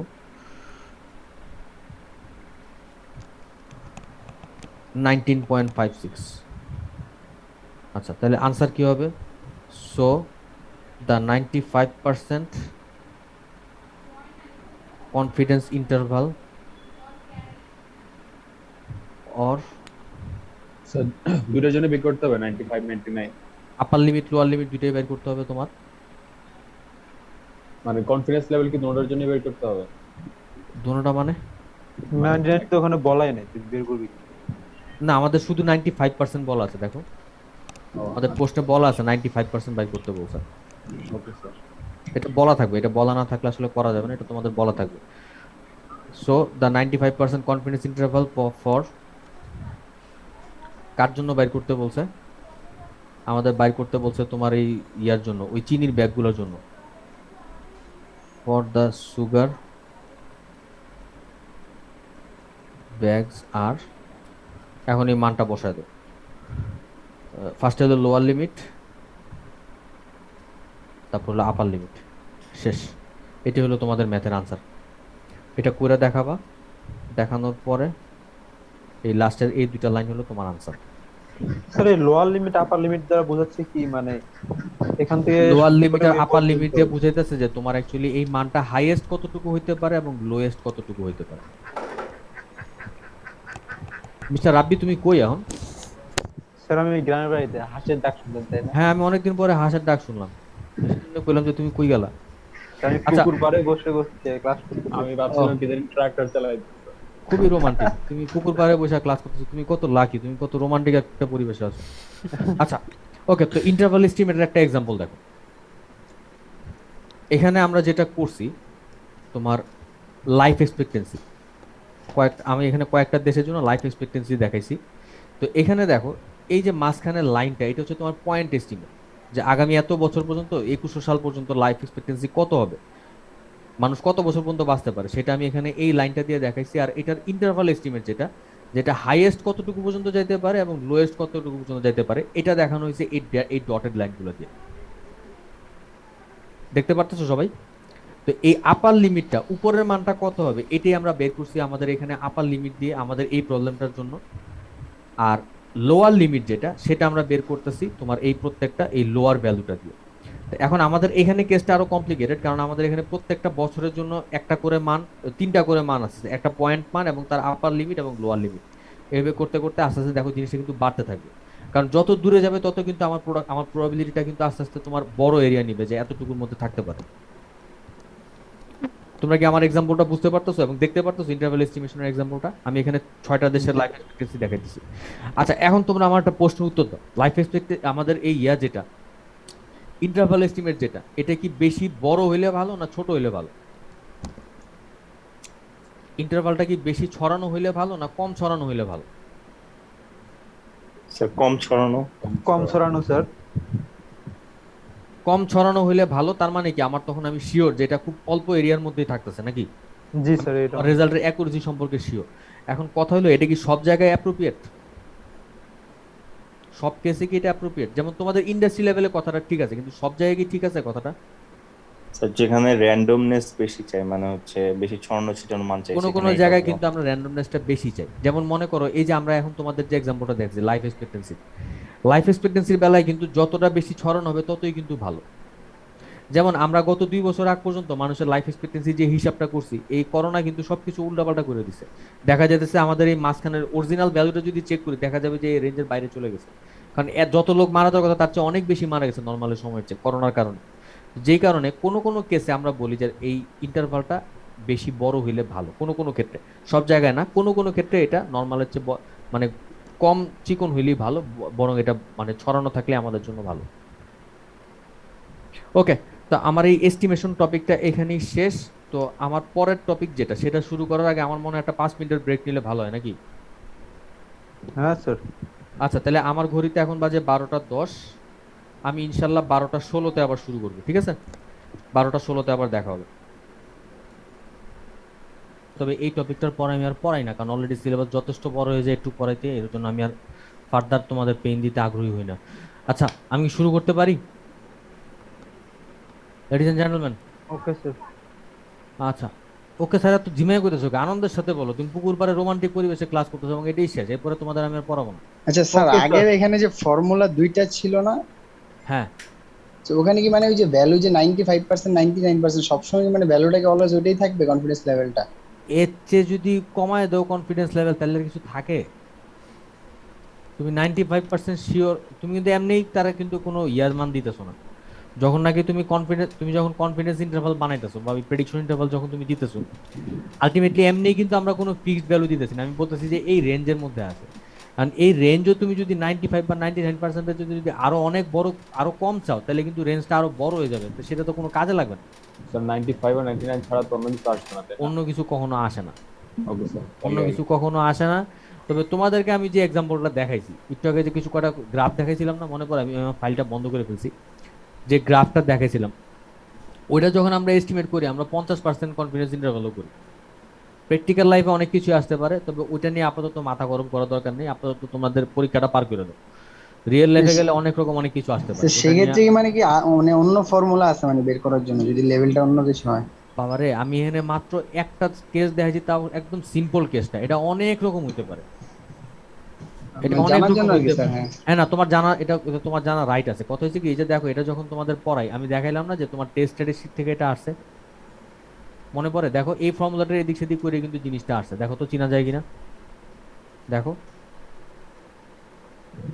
জি স্যার। এবং এই 1.96 মানটাও আসছে কিন্তু এখান থেকে। তো গত ক্লাসে যখন নাকি তোমাদের পড়াই আমি কিন্তু বলছিলাম যে টেস্ট স্ট্যাটিস্টিক অনেকগুলো হয়, কই গেল? এই যে তোমাদের আমি দেখাইছিলাম টেস্ট স্ট্যাটিস্টিক কিন্তু অনেক রকম হইতে পারে। যে দেখো এই যে বিশাল লম্বা একটা লিস্ট আছে, দেখছো? এই প্রত্যেকটার জন্যই কিন্তু একটা করে হইতে পারে, এই প্রত্যেকটার জন্যই একটা করে কনফিডেন্স ইন্টারভালের ফর্মুলা থাকতে পারে, কারণ এগুলো চেঞ্জ করে করে বানানো হয়। তো যে কারণে যখন রিয়েল লাইফে যাবা তখন প্রয়োজন অনুযায়ী তখন তোমরা সেভাবে তোমরা সলভগুলো করবে। আমার আজকের কাজ হলো তোমাদেরকে বেসিকটা দেওয়া, অ্যাপ্লিকেশনের সময় যদি সমস্যা আমার সাথে যোগাযোগ করবা বা নিজেরাই গাইড পাবা যে কেমনে কি করতে হবে। মিস্টার সিরাজ, কাজ চলবে আপাতত? জি স্যার, চলুন। Very good. আচ্ছা, তো আমি আমার লাস্টের টপিকটা শুরু করি। আমার আজকের টপিকের উদ্দেশ্যটা কি সেটা বলি। সেটা হলো গিয়া, এই যে এত কিছু তোমরা শিখছো, এত কিছু তোমাদের শেখানোর চেষ্টা করছি, তোমরা যখন নাকি রিয়েল লাইফে ডাটা কালেক্ট করতে যাবে, তোমাদের গার্মেন্ট সেক্টরে যখন নাকি তোমরা রিয়েল লাইফে ডাটা কালেক্ট করতে যাবে, সব ডাটা কিন্তু মার্কেট রিসার্চের না। কোনো কোনো ডাটা আছে, কোনো কোনো এক্সপেরিমেন্ট আছে যেগুলো নাকি সম্পূর্ণ ল্যাব বেসড, যেগুলো ল্যাবের বাইরে কখনো করা যায় না। তো একটা ল্যাবের ভিতরে যখন তোমরা কাজ করবা, সেখানে আমাদের এক্সপেরিমেন্টগুলো স্ট্যাটিস্টিক্যালি কিভাবে দেখা হয়, স্ট্যাটিস্টিক্যালি কিভাবে একটা এক্সপেরিমেন্টকে ফর্মুলেশন করা হয়, এবং স্ট্যাটিস্টিক্যালি কিভাবে রেজাল্টটা পাওয়া যায়, এবং কিভাবে স্ট্যাটিস্টিক্যালি এক্সপেরিমেন্টটা ডিজাইন করতে হয়, এই টপিকটাই হলো আমার লাস্ট টপিক, যেটাকে আমরা বলতেছি এক্সপেরিমেন্টাল ডিজাইন। এবং এটা করার সময় লেস ধরে আরেকটা টপিক আসা পড়ে, যেটা হচ্ছে অ্যানোভা।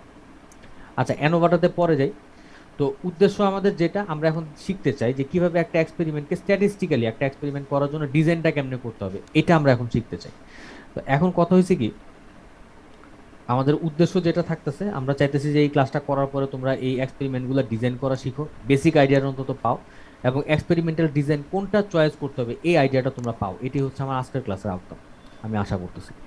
তো এখন কথা হলো, এই যে টপিকটা তোমাদের দেখাইলাম এক্সপেরিমেন্টাল ডিজাইন অ্যান্ড অ্যানোভাটা বাদ দেওয়া আপাতত।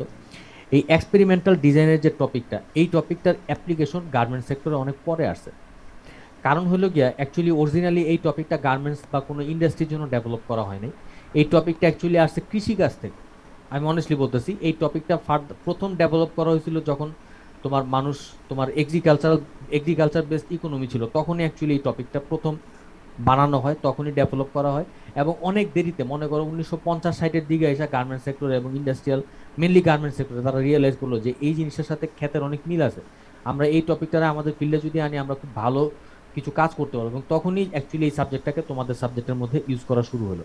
এর আগে এটার কোনো অ্যাপ্লিকেশন তোমাদের এখানে ছিল না। টু বি অনেস্ট, টেক্সটাইল সেক্টরে মোটামুটি অনেক কিছুই অনেক দেরিতে আসছে। তোমাদের সেক্টরে নিজেরা অনেক ডেভেলপমেন্ট হয়ে গেছে, হওয়ার পরে তোমাদের যারা পুরানো যারা ছিল তারা দেখছে যে অ্যাকচুয়ালি অন্যান্য সাবজেক্ট থেকে ক্রস করে অনেক কিছু আনার স্কোপ আছে। এবং যে কারণে তোমাদের সাবজেক্টটার গ্রোথ, তোমাদের সাবজেক্টটার ডেভেলপমেন্ট অন্যান্য অনেক সাবজেক্টের তুলনায় কিছুটা স্লো। কথাটা খেয়াল করে, আমি খুব স্লো বলতেছি না, কিছুটা স্লো বলতেছি, হোয়াটএভার।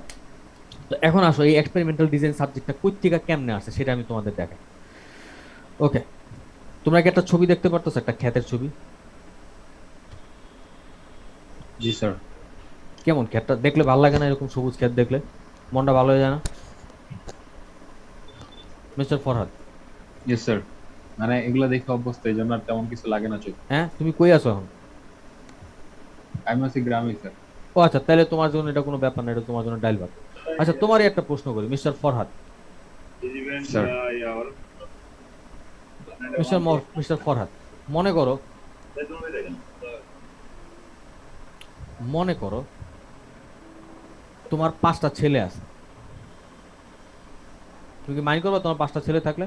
না স্যার, অবভিয়াসলি আরো বেশি বলতে পারেন। আল্লাহু আকবার। আচ্ছা, আমি ধরলাম যে তোমার 5টা ছেলে আছে এবং তোমার বয়স, আমি ধরলাম যে এই মুহূর্তে তোমার বয়স 80।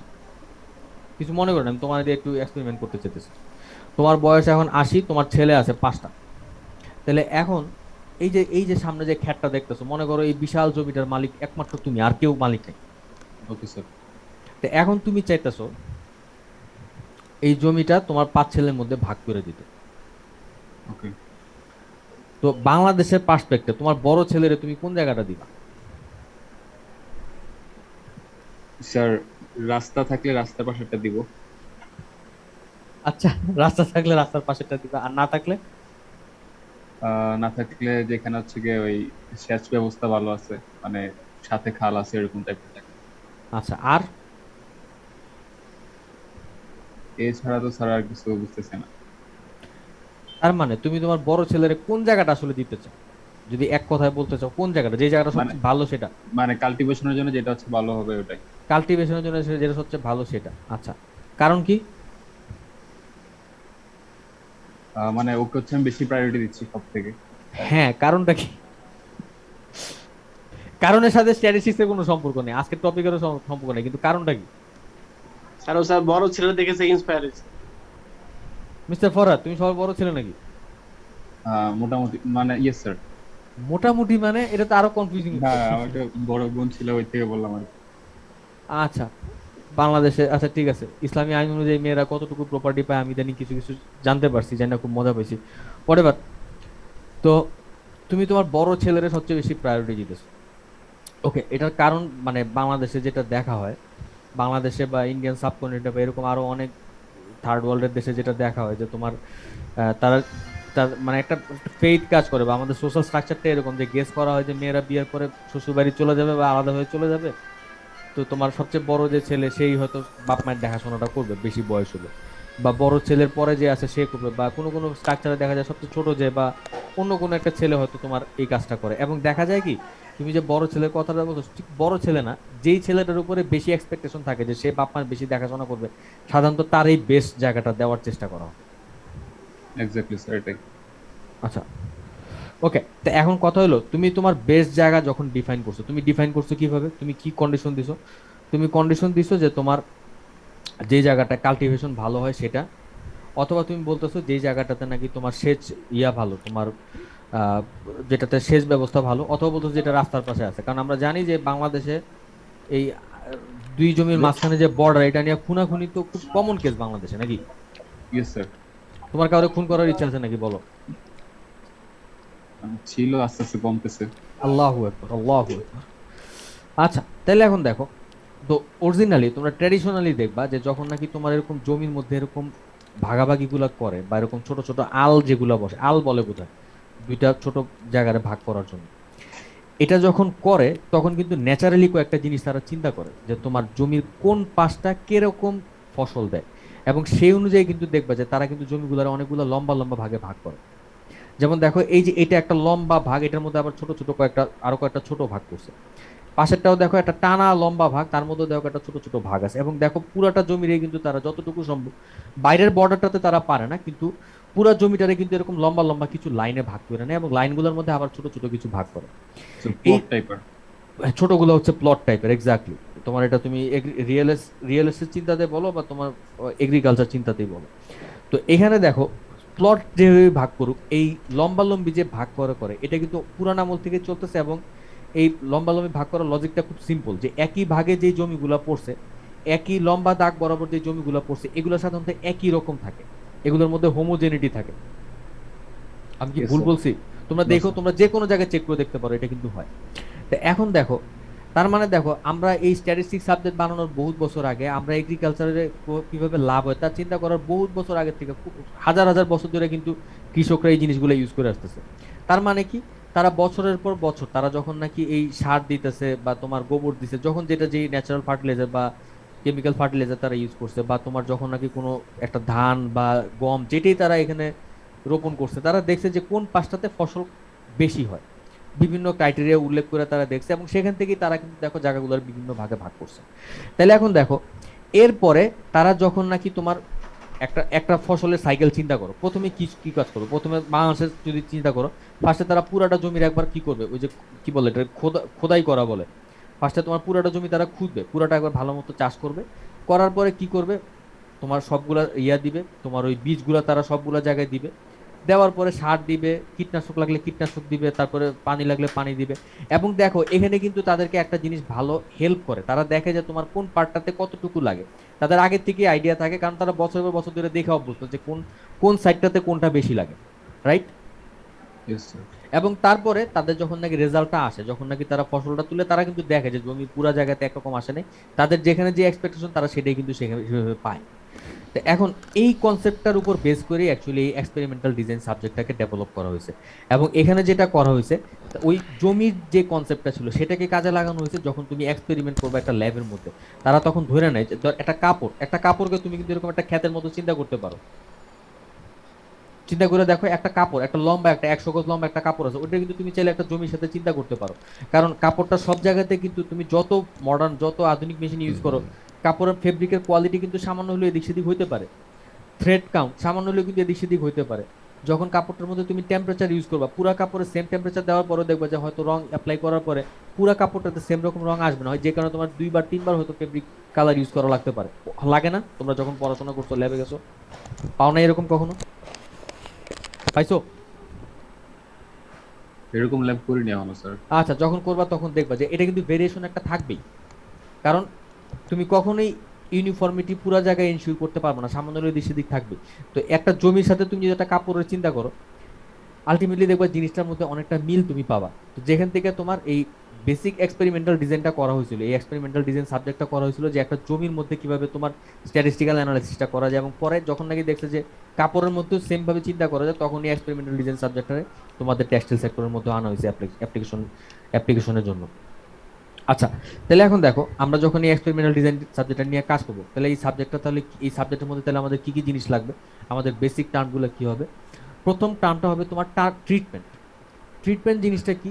ট্রিটমেন্ট জিনিস হলো গিয়ে যেটাকে আমরা চেক করতে চাই যে এটা আসলেই কাজ করে কিনা। যেমন এটা বিভিন্ন রকম সার হইতে পারে, অথবা তোমার বিভিন্ন রকম কেমিক্যাল হইতে পারে।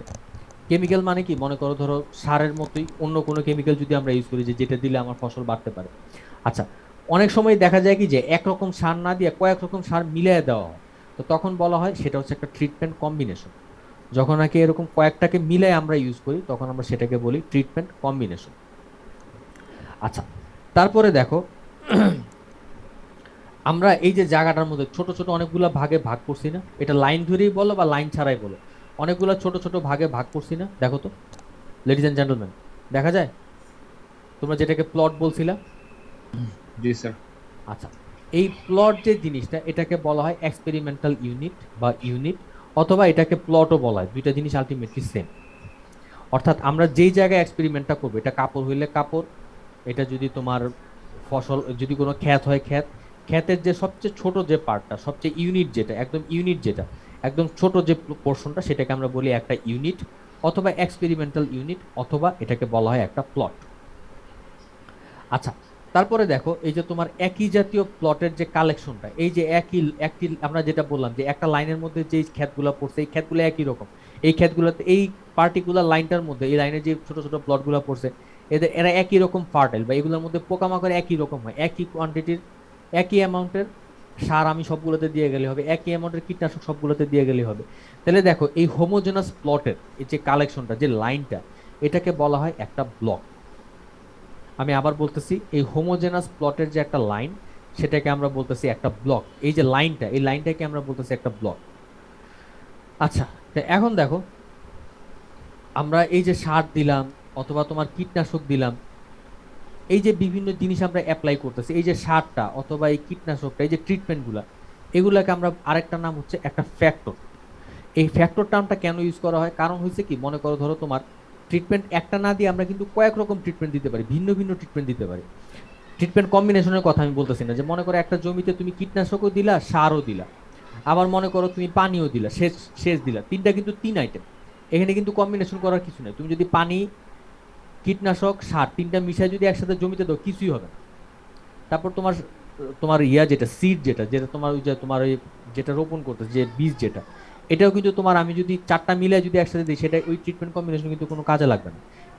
তিনটা জিনিস, 3 রকম জিনিস। একটা হচ্ছে তোমার ট্রিটমেন্ট, যেটা হচ্ছে তোমার ফার্টিলাইজার বা যেটা কীটনাশক, এটা একটা।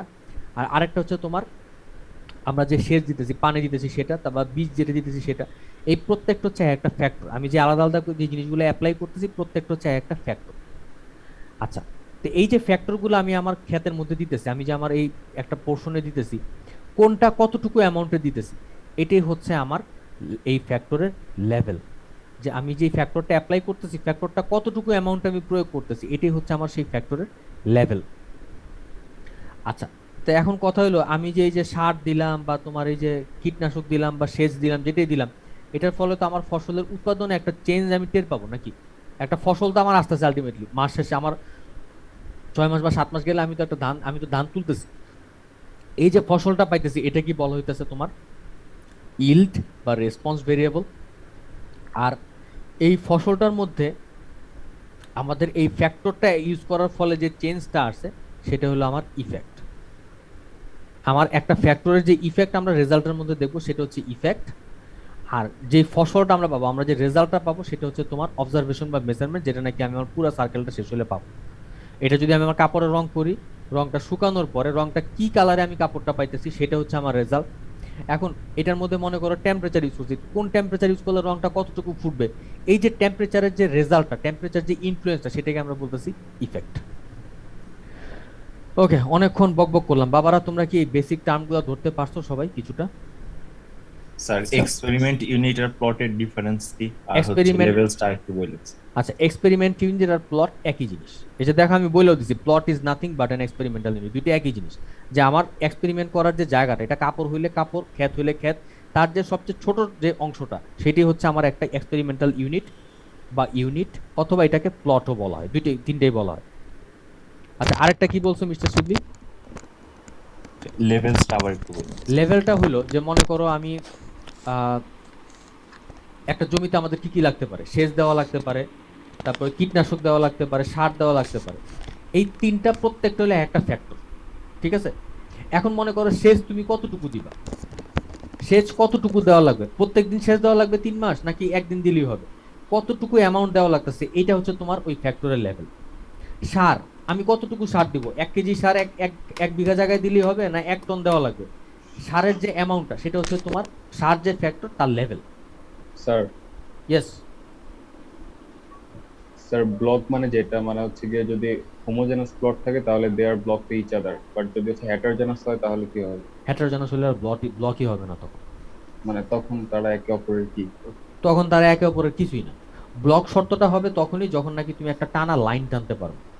আচ্ছা, আমি এক কাজ করি, আমি একটা ওয়ার্ড টেবিল, একটা টেবিল বানাই। দেখো টেবিল বানাইলাম একটা।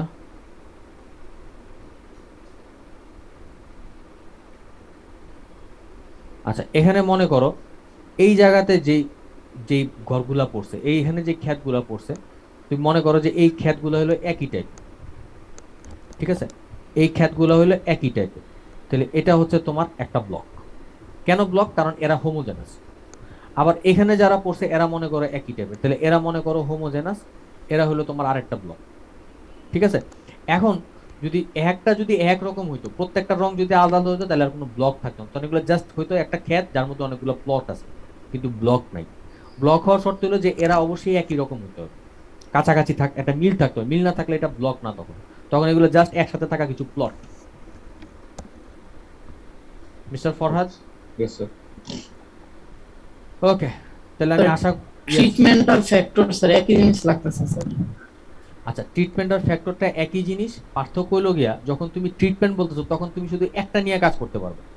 যেমন শুধুমাত্র সার নিয়ে তুমি কথা বলতেছো, কয়েক রকম সার একসাথে দিছো, সবগুলা সার একসাথে মিলে একটা নতুন ট্রিটমেন্ট হয়েছে। একটা ট্রিটমেন্ট হলো গিয়া তোমার একটা ফ্যাক্টর, কিন্তু যখন নাকি তুমি মাল্টিপল ধরনের ট্রিটমেন্ট ইউজ করবা, যেমন কীটনাশক এটা একটা ট্রিটমেন্ট, এক ধরনের ট্রিটমেন্ট, সার এটা এক ধরনের ট্রিটমেন্ট, তাহলে এখন দেখো তুমি দুইটারই ট্রিটমেন্ট বললে কিন্তু জিনিসটা কিন্তু অপোজিট, দুইটা কিন্তু একটা কনফ্লিক্ট আসে না? দেখো তো দুইটা কি একরকম? দুইটা কিন্তু দুইটা ভিন্ন রকম। সেই জন্য আমরা ফ্যাক্টর টার্মটা ইউজ করি, কারণ ফ্যাক্টর টার্মটা ইউজ করলে আমরা বিভিন্ন রকমের যে আলাদা আলাদা টাইপের যে ট্রিটমেন্ট, প্রত্যেকটার একটা আলাদা ফ্যাক্টর নাম দিয়ে আমি বলতে পারি।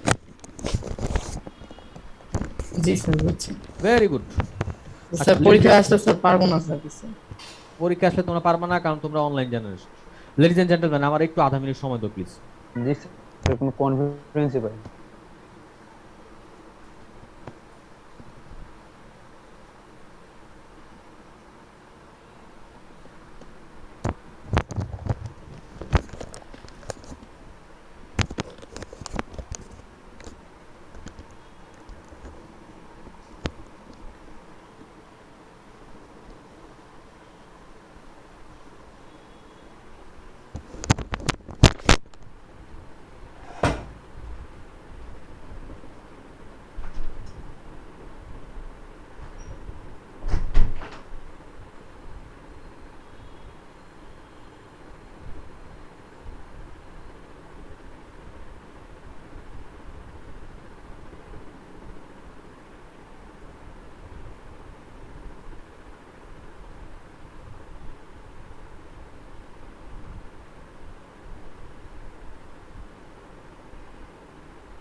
লেডিস এন্ড জেন্টলম্যান, আমি সরি যাওয়ার জন্য, আমি একটু ময়লা দিতে গেছিলাম। আচ্ছা, তাহলে এখন দেখো এগুলো ছিল আমাদের এক্সপেরিমেন্টাল ডিজাইনের বেসিক টার্মিনোলজিগুলো। তো এখন আমরা ফার্দার ডেফিনেশনগুলোতে যাব। প্রথমে হচ্ছে তোমার এক্সপেরিমেন্টাল এরর জিনিসটা কি? এক্সপেরিমেন্টাল এরর জিনিসটা হলো গিয়া যে কোনো ভেরিয়েবল নিয়ে কাজ করার সময় ভেরিয়েন্সের একটা টার্ম আসে, রাইট? আমরা যে কোনো ডাটা নিয়ে যখন কাজ করবো ভেরিয়েন্সের একটা টার্ম কিন্তু চলে আসে। তো এখন কথা হলো রিয়েল লাইফে সবগুলো ডাটা তো মিনের আশেপাশেই থাকার কথা, ঠিক কিনা লেডিস অ্যান্ড জেন্টলম্যান? সবগুলা মান কি অরিজিনালি মিনের কাছাকাছি আসবে এটাই তো আমরা এক্সপেক্ট করি নাকি? তারপরে তো ভেরিয়েন্স চলে আসে। ভেরিয়েন্সটা কেন আসে? ডাটায় ভেরিয়েশন আছে বলেই আমার ডাটার মধ্যে ভেরিয়েন্সটা আসে। তো এখন কথা হলো এই যে ভেরিয়েন্সটা আসে, এই ভেরিয়েশনটা কেন আসে? আমরা যখন আগে একটা ক্ষেতের উপরে চিন্তা করতে যাই যে আরে আমি প্রত্যেকবার যেই সার দিলাম এবারও সেই সেম সারি দিলাম, প্রত্যেকবার এখান থেকে যেই ধান আসতো আজকে এবার কম আসছে, কেন কম আসছে? তো এখানে দেখবা যে একটা জিনিস ব্যাখ্যা করা যায় যে হ্যাঁ এবার হয়তো তোমার কিছু পোকামাকড় বেশি হয়েছিল, আমি অতটুকু কীটনাশক দিইনি। তার মানে দেখো একটা কারণ কিন্তু আমি ব্যাখ্যা করতে পারতেছি। আচ্ছা, আরেকটা পার্ট দেখো যে এটাকে আমি ব্যাখ্যা করতে পারি না, যে এই যে কীটনাশক হয়েছে, কীটনাশক দেই নেই সেই জন্য এবার হয়তো ফসল একটু কম হয়েছে। কিন্তু আমরা তো অন্য বছর দেখছি যে কীটনাশক না দিলে ফসল কতটুকু কমতে পারে, এবার তার চেয়ে বেশি কমছে কেন? তার মানে দেখো একটা পার্ট আমি ব্যাখ্যা করতে পারি যে হ্যাঁ আমি একটা জিনিস দেই নেই বা একটা জিনিস করি নেই সেই জন্য কম আসছে। আরেকটা পার্ট দেখো আমি কিন্তু ব্যাখ্যা করতে পারতেছি না, যেটাকে আমি বলতেছি তোমার আনকন্ট্রোল, যেটাকে আমি র্যান্ডম বলতেছি, যে এই পার্টটাকে আমি ব্যাখ্যা করতে পারতেছি না। তাইলে একটা এক্সপেরিমেন্টে আমাদের যে ভেরিয়েশনটা আসবে, এই ভেরিয়েশনের এই যে দুইটা পার্ট, একটা পার্টের ব্যাখ্যা করতে পারি আরেকটা পার্টের ব্যাখ্যা করতে পারি না।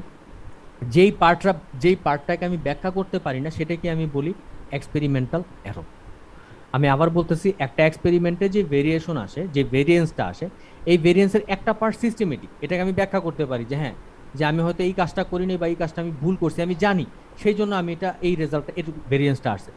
এটা হলো আমার এক্সপ্লেইন পার্ট। আর যেই পার্টটাকে আমি ব্যাখ্যা করতে পারি না সেটাকে আমি বলি এক্সপেরিমেন্টাল এরর বা আনকন্ট্রোল বা unexplained random part, unexplained random error. বাবার আমার কথা কি কিছুটা ধরতে পারতেছো? মিস্টার ফরহাদ তুমি কি ধরতে পারতেছো আমার কথা? ফরহাদ এই মুহূর্তে গ্রামে আছে, উঠতে ভালো কেউ ধরতে পারার কথা না। আচ্ছা, তাহলে এখন দেখো, তো আমরা দেখো ভেরিয়েশন জিনিসটাকেই আমরা বলতেছি যে এখানে দুইটা পার্ট আছে, একটা পার্ট ব্যাখ্যা করা যায় আর একটা পার্টকে ব্যাখ্যা করা যায় না। তো এখন কথা হলো ব্যাখ্যা যে করা যায়, কোনটা ব্যাখ্যা করা যায় আর কোনটা করা যায় না, এটার জন্য আমরা করি কি, আমাদের ভেরিয়েবল যেটা নিয়ে আমি কাজ করতেছি এই ভেরিয়েবলের যে ভেরিয়েন্সটা আসে এটাকে আমরা করি কি স্ট্যাটিস্টিক্যালি দুইটা ভাগে ভাগ করি। একটা ভাগ হলো যেটা নাকি আমি দেখতে পারি যে আমার প্রত্যেকটা ফ্যাক্টর থেকে আসতেছে। কিরকম? যে মনে করো আমার জমির যে ইল্ড আছে, যেটা আমার জমির যে ফসলটা আছে, ফসলটাকে আমি বলতেছি কতটুকু ফসল আসছে, ইল্ড। এটা কার কার উপর ডিপেন্ড করতেছে? আমার ফার্টিলাইজারের উপরে, প্লাস আমার কীটনাশকের ইংলিশ কি, পেস্টিসাইডের উপরে, প্লাস ইরিগেশনের উপরে। আচ্ছা, এই তিনটা জিনিস আমি বলতে পারি যে আমার যে ভেরিয়েন্সটা আসছে, মনে করো আমি যদি ভেরিয়েন্স অফ ইল্ড নিয়ে কাজ করি, ভেরিয়েন্স অফ ইল্ড এটা নিয়ে যদি আমি কাজ করি, তাহলে দেখো এখানে এই ভেরিয়েন্সটা কিন্তু কি কি আসবে, এই তিনটার জন্য তিনটা ভেরিয়েন্স আসবে।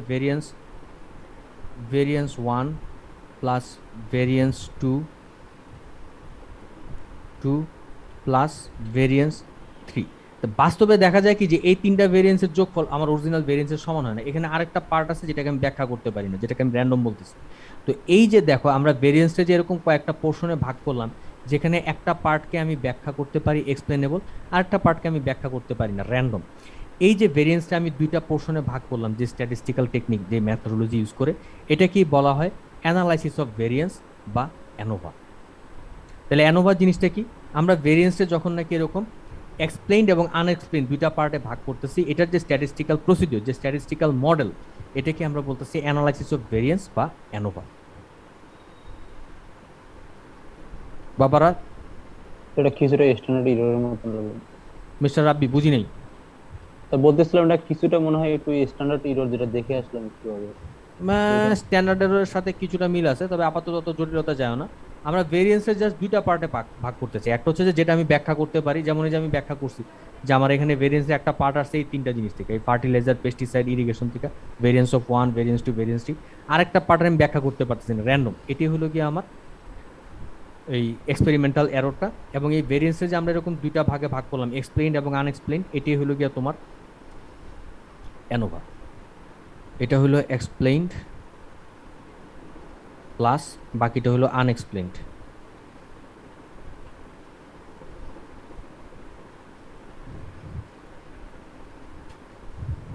ওকে, স্যার এই দুইটা মিলে অ্যানোভা? না, এই ভাগ করার যে প্রসেসটা, আমি যে দুইটা পোর্শনে ভাগ করলাম, এক্সপ্লেইনড এবং আনএক্সপ্লেইনড দুইটা পোর্শনে যে ভেরিয়েন্সটাকে ভাগ করলাম, এই প্রসেসটাই হলো অ্যানোভা। আচ্ছা ঠিক আছে, বুঝতে পারছি। Very good. আচ্ছা, তো এখন দেখো এক্সপেরিমেন্টাল ডিজাইন তাহলে কি জিনিস, আমার ওই সাবজেক্টের ডেফিনেশনে যদি এখন যাই, এক্সপেরিমেন্টাল ডিজাইন হলো একটা সাবজেক্ট যেখানে নাকি আমার এক্সপেরিমেন্টের টোটাল স্টেপগুলোকে ব্যাখ্যা করা হয় যে আমরা একটা এক্সপেরিমেন্ট কীভাবে করবো, এটি হলো এক্সপেরিমেন্টাল ডিজাইন। তো এখন এক্সপেরিমেন্টাল ডিজাইনের মধ্যে কিছু স্টেপ আছে, স্টেপগুলো কি কি আমি এখানে বলে দিছি, যে আমার ফার্স্টে ডিসাইড করতে হবে যে আমার এখানে ট্রিটমেন্ট কোনটা, মানে সার কোনটা, তারপরে ফ্যাক্টর কোনটা, যে আমি যদি একটার বেশি ট্রিটমেন্ট থাকে তাহলে কোনটা কোন ফ্যাক্টর, আমার এক্সপেরিমেন্টাল ইউনিট কোনটা, ব্লকের ডেফিনেশনটা কি হবে, ট্রিটমেন্টগুলোকে আমি কিভাবে আমার ক্ষেতের মধ্যে দিব, এবং ফাইনালি আমার অ্যানালাইসিসটা কী হবে, অ্যানোভাটা কী হবে, এবং তারপরে আমি আমার ডাটা অ্যানালাইসিসের কাজে হাত দিব। আচ্ছা, তোমরা এই স্টেপগুলো মুখস্থ করে নিও, দেখে নিও একবার, আমি এটা তার ফার্দার সময় দিব না। তো এখন দেখো, আমরা যখন একটা এক্সপেরিমেন্ট করতে যাই, একটা এক্সপেরিমেন্টাল ডিজাইন করার সময় আমাদের বেসিক ক্রাইটেরিয়া থাকে তিনটা। ক্রাইটেরিয়াগুলো কি কি? প্রথম ক্রাইটেরিয়া হলো যে এটা রেপ্লিকেট করা যাবে, যে আমি যেই এক্সপেরিমেন্টটা করতে চাইতেছি, আমি একটা সার দিয়ে মনে করে একটা সার কাজ করে কিনা আমি চেক করতে চাইতেছি, এটা আমি শুধু এক জায়গায় দিয়ে করবো না, আমি মাল্টিপল জায়গায় দিয়ে করবো। আমি মনে করো আমাকে একটা সার দিয়ে, নতুন একটা সার আসছে, অথবা তুমি টিকার কথা চিন্তা করো, টিকা যে কি, যে করোনার যে নতুন নতুন টিকা আসতেছে, আমরা কি করব? আমরা কি শুধু একজন লোকের টিকা দিয়ে চেক করে দেখবো যে টিকাটা কাজ করে কিনা, নাকি অনেক লোকের দিয়ে দেখবো কাজ করে কিনা? কোনটা করব? স্যার অনেক লোককে দেবো। এক্স্যাক্টলি, আমরা রেপ্লিকেট করবো, আমরা অনেককে দিয়ে দেখবো কাজ করে কিনা। তো এরকম একজনের জায়গায় মাল্টিপল জায়গায় চেক করে দেখার যে প্রসেস, এটা হলো রেপ্লিকেশন, এটা আমাদের করতে হবে। সেকেন্ড হলো গিয়া র্যান্ডমাইজেশন থাকতে হবে। র্যান্ডমাইজেশন জিনিসটা কি, যে আমি যে মনে করো একটা এক্সপেরিমেন্ট যে করবো, এটা শুধুমাত্র একবার করে আমি থেমে যাব না, এবং শুধুমাত্র কার উপরে যে করবো এটা আমি কখনো নিজের থেকে নিজের চয়েসও করবো না, বরং আমরা র্যান্ডমলি করবো। কিরকম? এই টিকার কথাটাই যদি চিন্তা করো, আমরা যখন টিকা দিব, শুধু আমি আমার দোস্তদের দিয়ে দেখবো না যে টিকাটা কাজ করে কিনা, আমি সব লোকের দিয়ে দেখবো যে আমার এই টিকাটা আসলেই কাজ করে কিনা।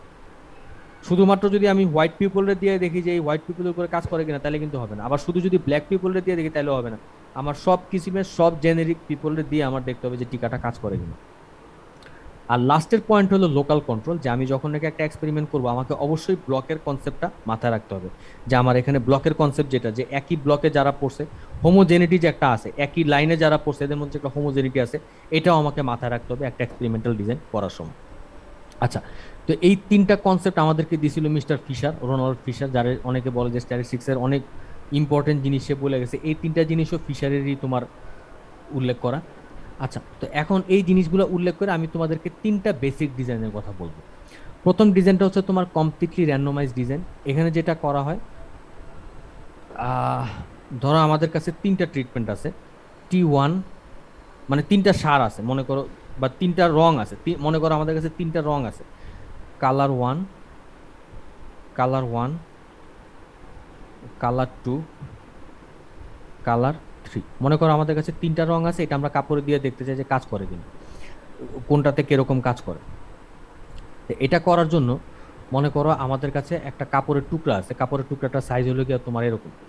তা আমরা করব কি, এই তিনটা কালার এই পুরা কাপড়টার মধ্যে র্যান্ডমলি দিয়ে যাবে।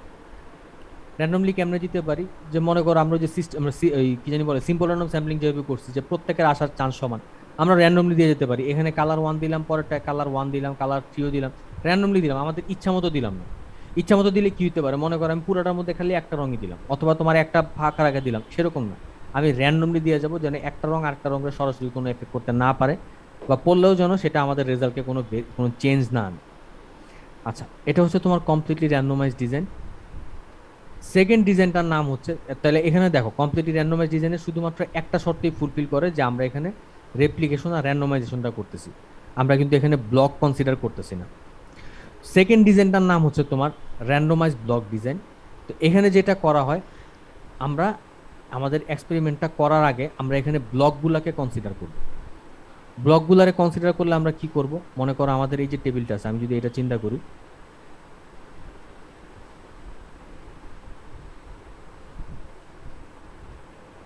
আমরা করব কি, ধরো আমি এখানে 3টা ব্লক দিলাম,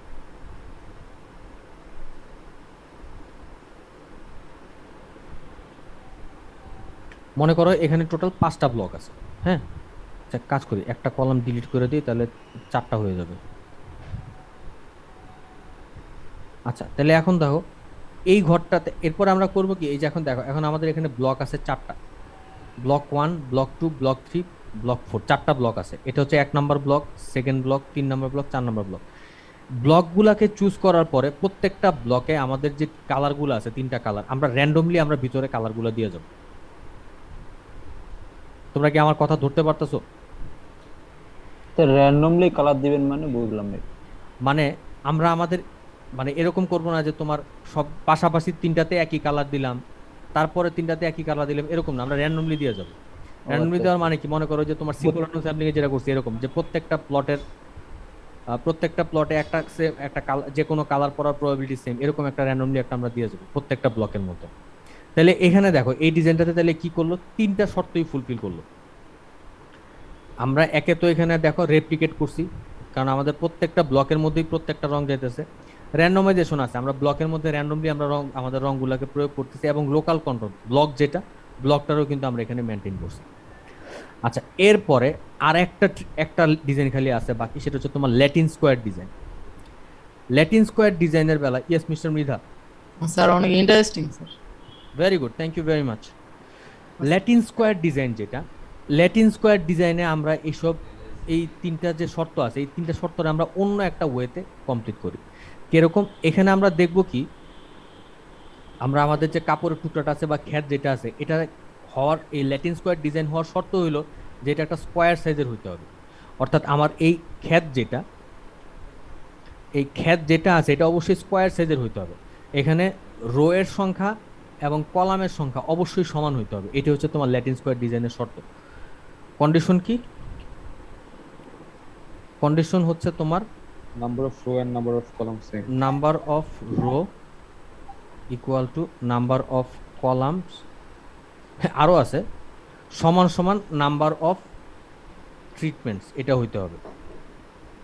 অর্থাৎ আমি যতগুলো সার দিব এই 3টার সংখ্যা সমান হইতে হবে। এটা হচ্ছে আমার ল্যাটিন স্কোয়ার ডিজাইনের কন্ডিশন। আচ্ছা সেকেন্ড হইল গিয়ে, এটা হলো 1 নম্বর condition.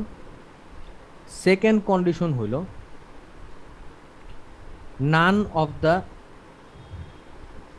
treatments can be repeated in same row and same column. বুঝতে পারছো?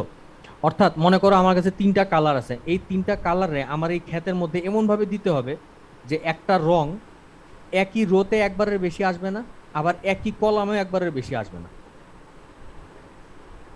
পারা যাবে? পারবে এরকম একটা ডিজাইন করতে? লেডিজ এন্ড জেন্টলম্যান, আমার কথাটা আমি আবার বলতেছি, আমাদের এই ডিজাইনের শর্তটা হলো যে এই ডিজাইনে আমার কাপড়টা বা খ্যাত যেটাই বলো বা এক্সপেরিমেন্টের যে জায়গাটা, সেটা অবশ্যই এরকম হইতে হবে যে এখানে রো এর সংখ্যা, কলামের সংখ্যা এবং ট্রিটমেন্টের সংখ্যা অবশ্যই সমান হইতে হবে। যেমন এই এক্সপেরিমেন্টটা যদি আমি এখানে করতে চাই, আমার দেখো এখানে রো এর সংখ্যা, রো আছে কয়টা? 3টা রো আছে। Number of row equal two 3 সমান সমান নাম্বার অফ কলাম, এখানে কলামও আছে 3টা ইকুয়াল টু 3টা, এবং আমার এখানে কালারও আছে 3টা। দেখো আমি বলছিলাম কালার 1, কালার 2, কালার 3, 3টা আছে। তো এখন এটা হলো একটা শর্ত। সেকেন্ড শর্ত হইল যে আমার এখানে যখন নাকি আমি কালারগুলারে অ্যাপ্লাই করব, এমনভাবে অ্যাপ্লাই করতে হবে যে একটা রোতে, এই রো এর মধ্যে একটা কালার একবারের বেশি আসবে না। সিমিলারলি একটা কালার এই কলামের মধ্যে একবারের বেশি আসবে না। এভাবে আমার এটা ডিজাইন করতে হবে। পারবা তাহলে এরকম একটা ডিজাইন করতে? স্যার সুডোকু স্যার কিছুটা মিল আছে। যেমন আমি তোমাদেরকে একটা কইরা দেখাই, একটা 3x3 একটা এক্সপেরিমেন্ট চিন্তা করো। এখানে রো হইলো 3টা এবং কালার হইলো 3টা। মনে করো কালারগুলোর নাম দিলাম ABC। তাইলে এটারে যদি আমি একটা 3x3 ডিজাইন করি, যে আমার এই ডিজাইনটারে যদি আমি ABC দিয়ে যদি করি, তাহলে দেখো ডিজাইনটা কিরকম হবে। ABC এ দেখো এই রো এর মধ্যে কিন্তু একবারের বেশি আসে না, আবার এই কলামের মধ্যেও দেখো একবারের বেশি কিন্তু আসে না। B এই রো এর মধ্যে একবারের বেশি আসে নাই, আবার দেখো এই কলামেও কিন্তু সেকেন্ড টাইম আর আসে না। C এখানে এই রো এর মধ্যেও একবারের বেশি আসে না, আবার এই কলামের মধ্যেও দেখো একবারের বেশি কিন্তু আসে না। ইন্টারেস্টিং না এই ডিজাইনটা? জি স্যার, অনেক মজার। Very good. তাহলে আসো তোমাদেরকে একটু মজা দিই। আমরা এক কাজ করো, আমার একটা ডিজাইন বানায় দেখো। একটা ডিজাইন তোমরা করো যেখানে তোমার এই একটা এলএসডি হবে, যেখানে তোমার রো থাকবে 4টা, কলাম থাকবে 4টা, ট্রিটমেন্ট থাকবে 4টা। একটা ডিজাইন করো তো, আমি তোমাদেরকে দেখাই স্যার দিই। এলএসডিটা তো সেটা ভয়ঙ্কর নাম স্যার।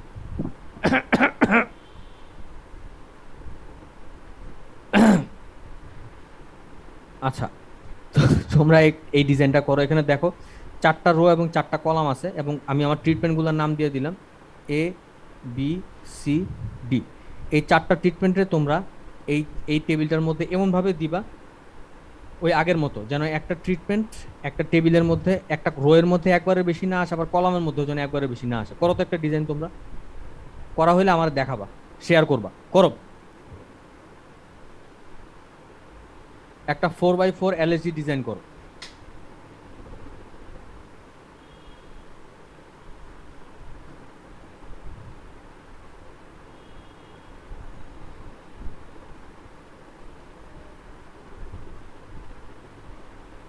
বানাও তো একটা ডিজাইন, খাতা কলম নাও, নিয়ে বানাও, বানায় আমারে দেখাও, ক্লাসে শেয়ার করো সবার সাথে। স্যার ইজি তো স্যার? ভেরি গুড, করে ফেলছো? জি স্যার। ভেরি গুড স্যার একদম ভেরি গুড। তাহলে আমি শেয়ার স্টপ করলাম, তোমরা দেখাও আমারে। মিস্টার সবুজ তুমি আগে দেখাও। স্যার ল্যাপটপে আছে তো একটু কষ্ট হয়ে যাবে, আমি একটু বলি আপনি একটু লিখে দেন। না আমি লিখতে পারুম না, তুমি করে দাও। শেয়ার দেওয়া যায় না কোনোভাবে? স্যার ল্যাপটপে আছে স্যার। আমি শেয়ার বন্ধ করে দিছি, তুমি শেয়ার দাও। ল্যাপটপ তুমি জুম তো ইউজ করতেছো নাকি? জুমে তো শেয়ার করাই যায়। তুমি যে কিসে করছো, ওয়ার্ডে করছো না খাতায় স্যার? খাতায় স্যার। খাতায় করছো? জি স্যার। আহ, স্যার 2 মিনিট লাগবে, আপনি খালি একটু লিখে নেন। তুমি আমার দিয়ে লেখাইবা? জি স্যার একটু লেখাবো। ঠিক আছে লেখাও, তুমি যদি চাও আমি লিখি তাহলে বলো। এখানে কারে দিছো? স্যার এখনো আসেনি স্ক্রিন শেয়ার। ও সরি স্ক্রিন শেয়ার তো দেইনি। হ্যাঁ এখানে কারে দিছো বলো। স্যার এ বি সি রো বরাবর লিখে নেন। এ বি সি ডি। আচ্ছা এখানে কারে দিছো? কলাম বরাবর এ বি সি ডি। হ্যাঁ এখানেও বি সি ডি। এখন 2 নাম্বার রোতে আসে, এখানে বি থেকে শুরু হয়েছে, তার মানে সি ডি এ। না স্যার এটা না, রো বরাবর। আচ্ছা C D A A.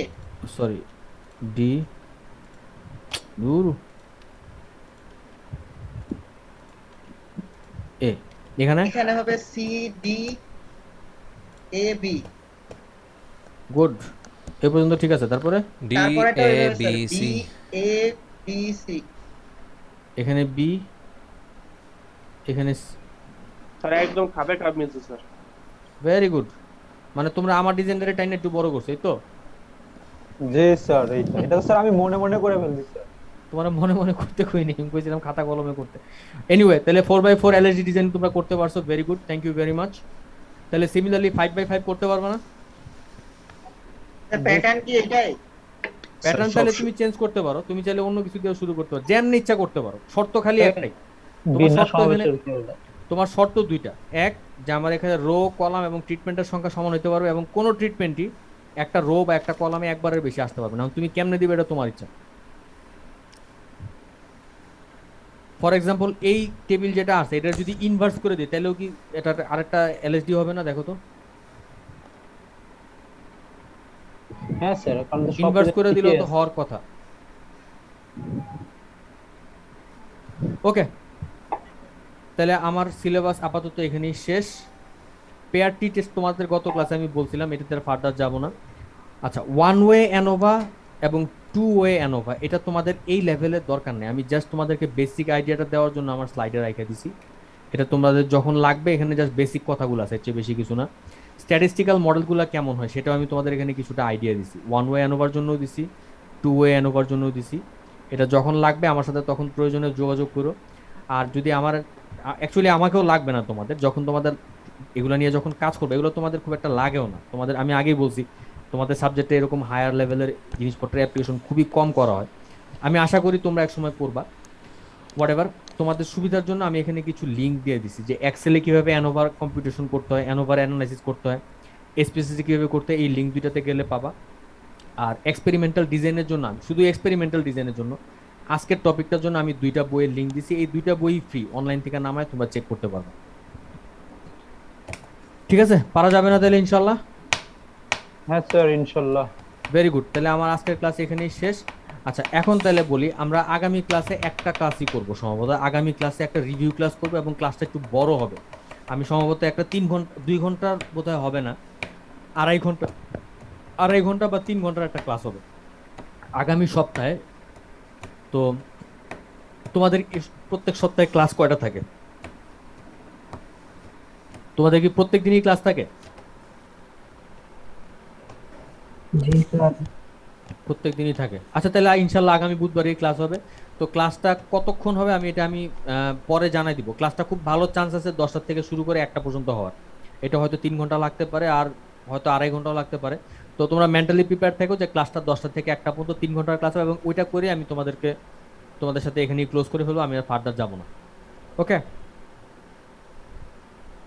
G sir, ওটা আমাদের জন্য আরো ভালো হবে। ভেরি গুড, তাহলে মনে করো আমাদের এই টপিকগুলো যা পড়াইছি এগুলোতে রিভিউ করার কিছু নাই। বন্ধের আগে তোমাদের সাথে ওই লাস্ট টপিক যেগুলো ছিল, প্রবাবিলিটি যে মেইন টপিকগুলো ছিল, শুধু ওইটাই রিভিউ করবো। আড়াই ঘন্টার বেশি মনে লাগবে না, আমি আশা করতেছি আড়াই ঘন্টার একটা ক্লাসে আমি রিভিউ করবো। আচ্ছা, ইন দ্য মিন টাইম তোমরা তোমাদের অ্যাসাইনমেন্টে যদি কারো কোনো প্রবলেম থেকে থাকে, কারো কোনো কোশ্চেন থেকে থাকে, তোমরা একটু কাইন্ডলি দেখা মার্ক করে রাখো। কোনো যদি প্রশ্ন থাকে তোমরা আগামী ক্লাসের আগেই তোমাদের প্রশ্নগুলো মনে মনে রেডি করে ফেলো, যে আমার সাথে কি নিয়ে কথা বলতে হবে, কি কি জিনিস ডিসকাস করতে হবে। ওকে, তাহলে এই পর্যন্ত ঠিক আছে? Okay sir. ভেরি গুড, তাহলে আমি লিঙ্ক পাঠিয়ে দিব। মেন্টালি প্রিপেয়ার থেকো, 10টা থেকে 1টা পর্যন্ত ক্লাস হবে আগামী বুধবার। আর ইন দ্য মিন টাইম তোমরা ভালো থেকো। ওকে, গেলাম তাহলে। হ্যাঁ, আল্লাহ হাফিজ। আসসালামু আলাইকুম।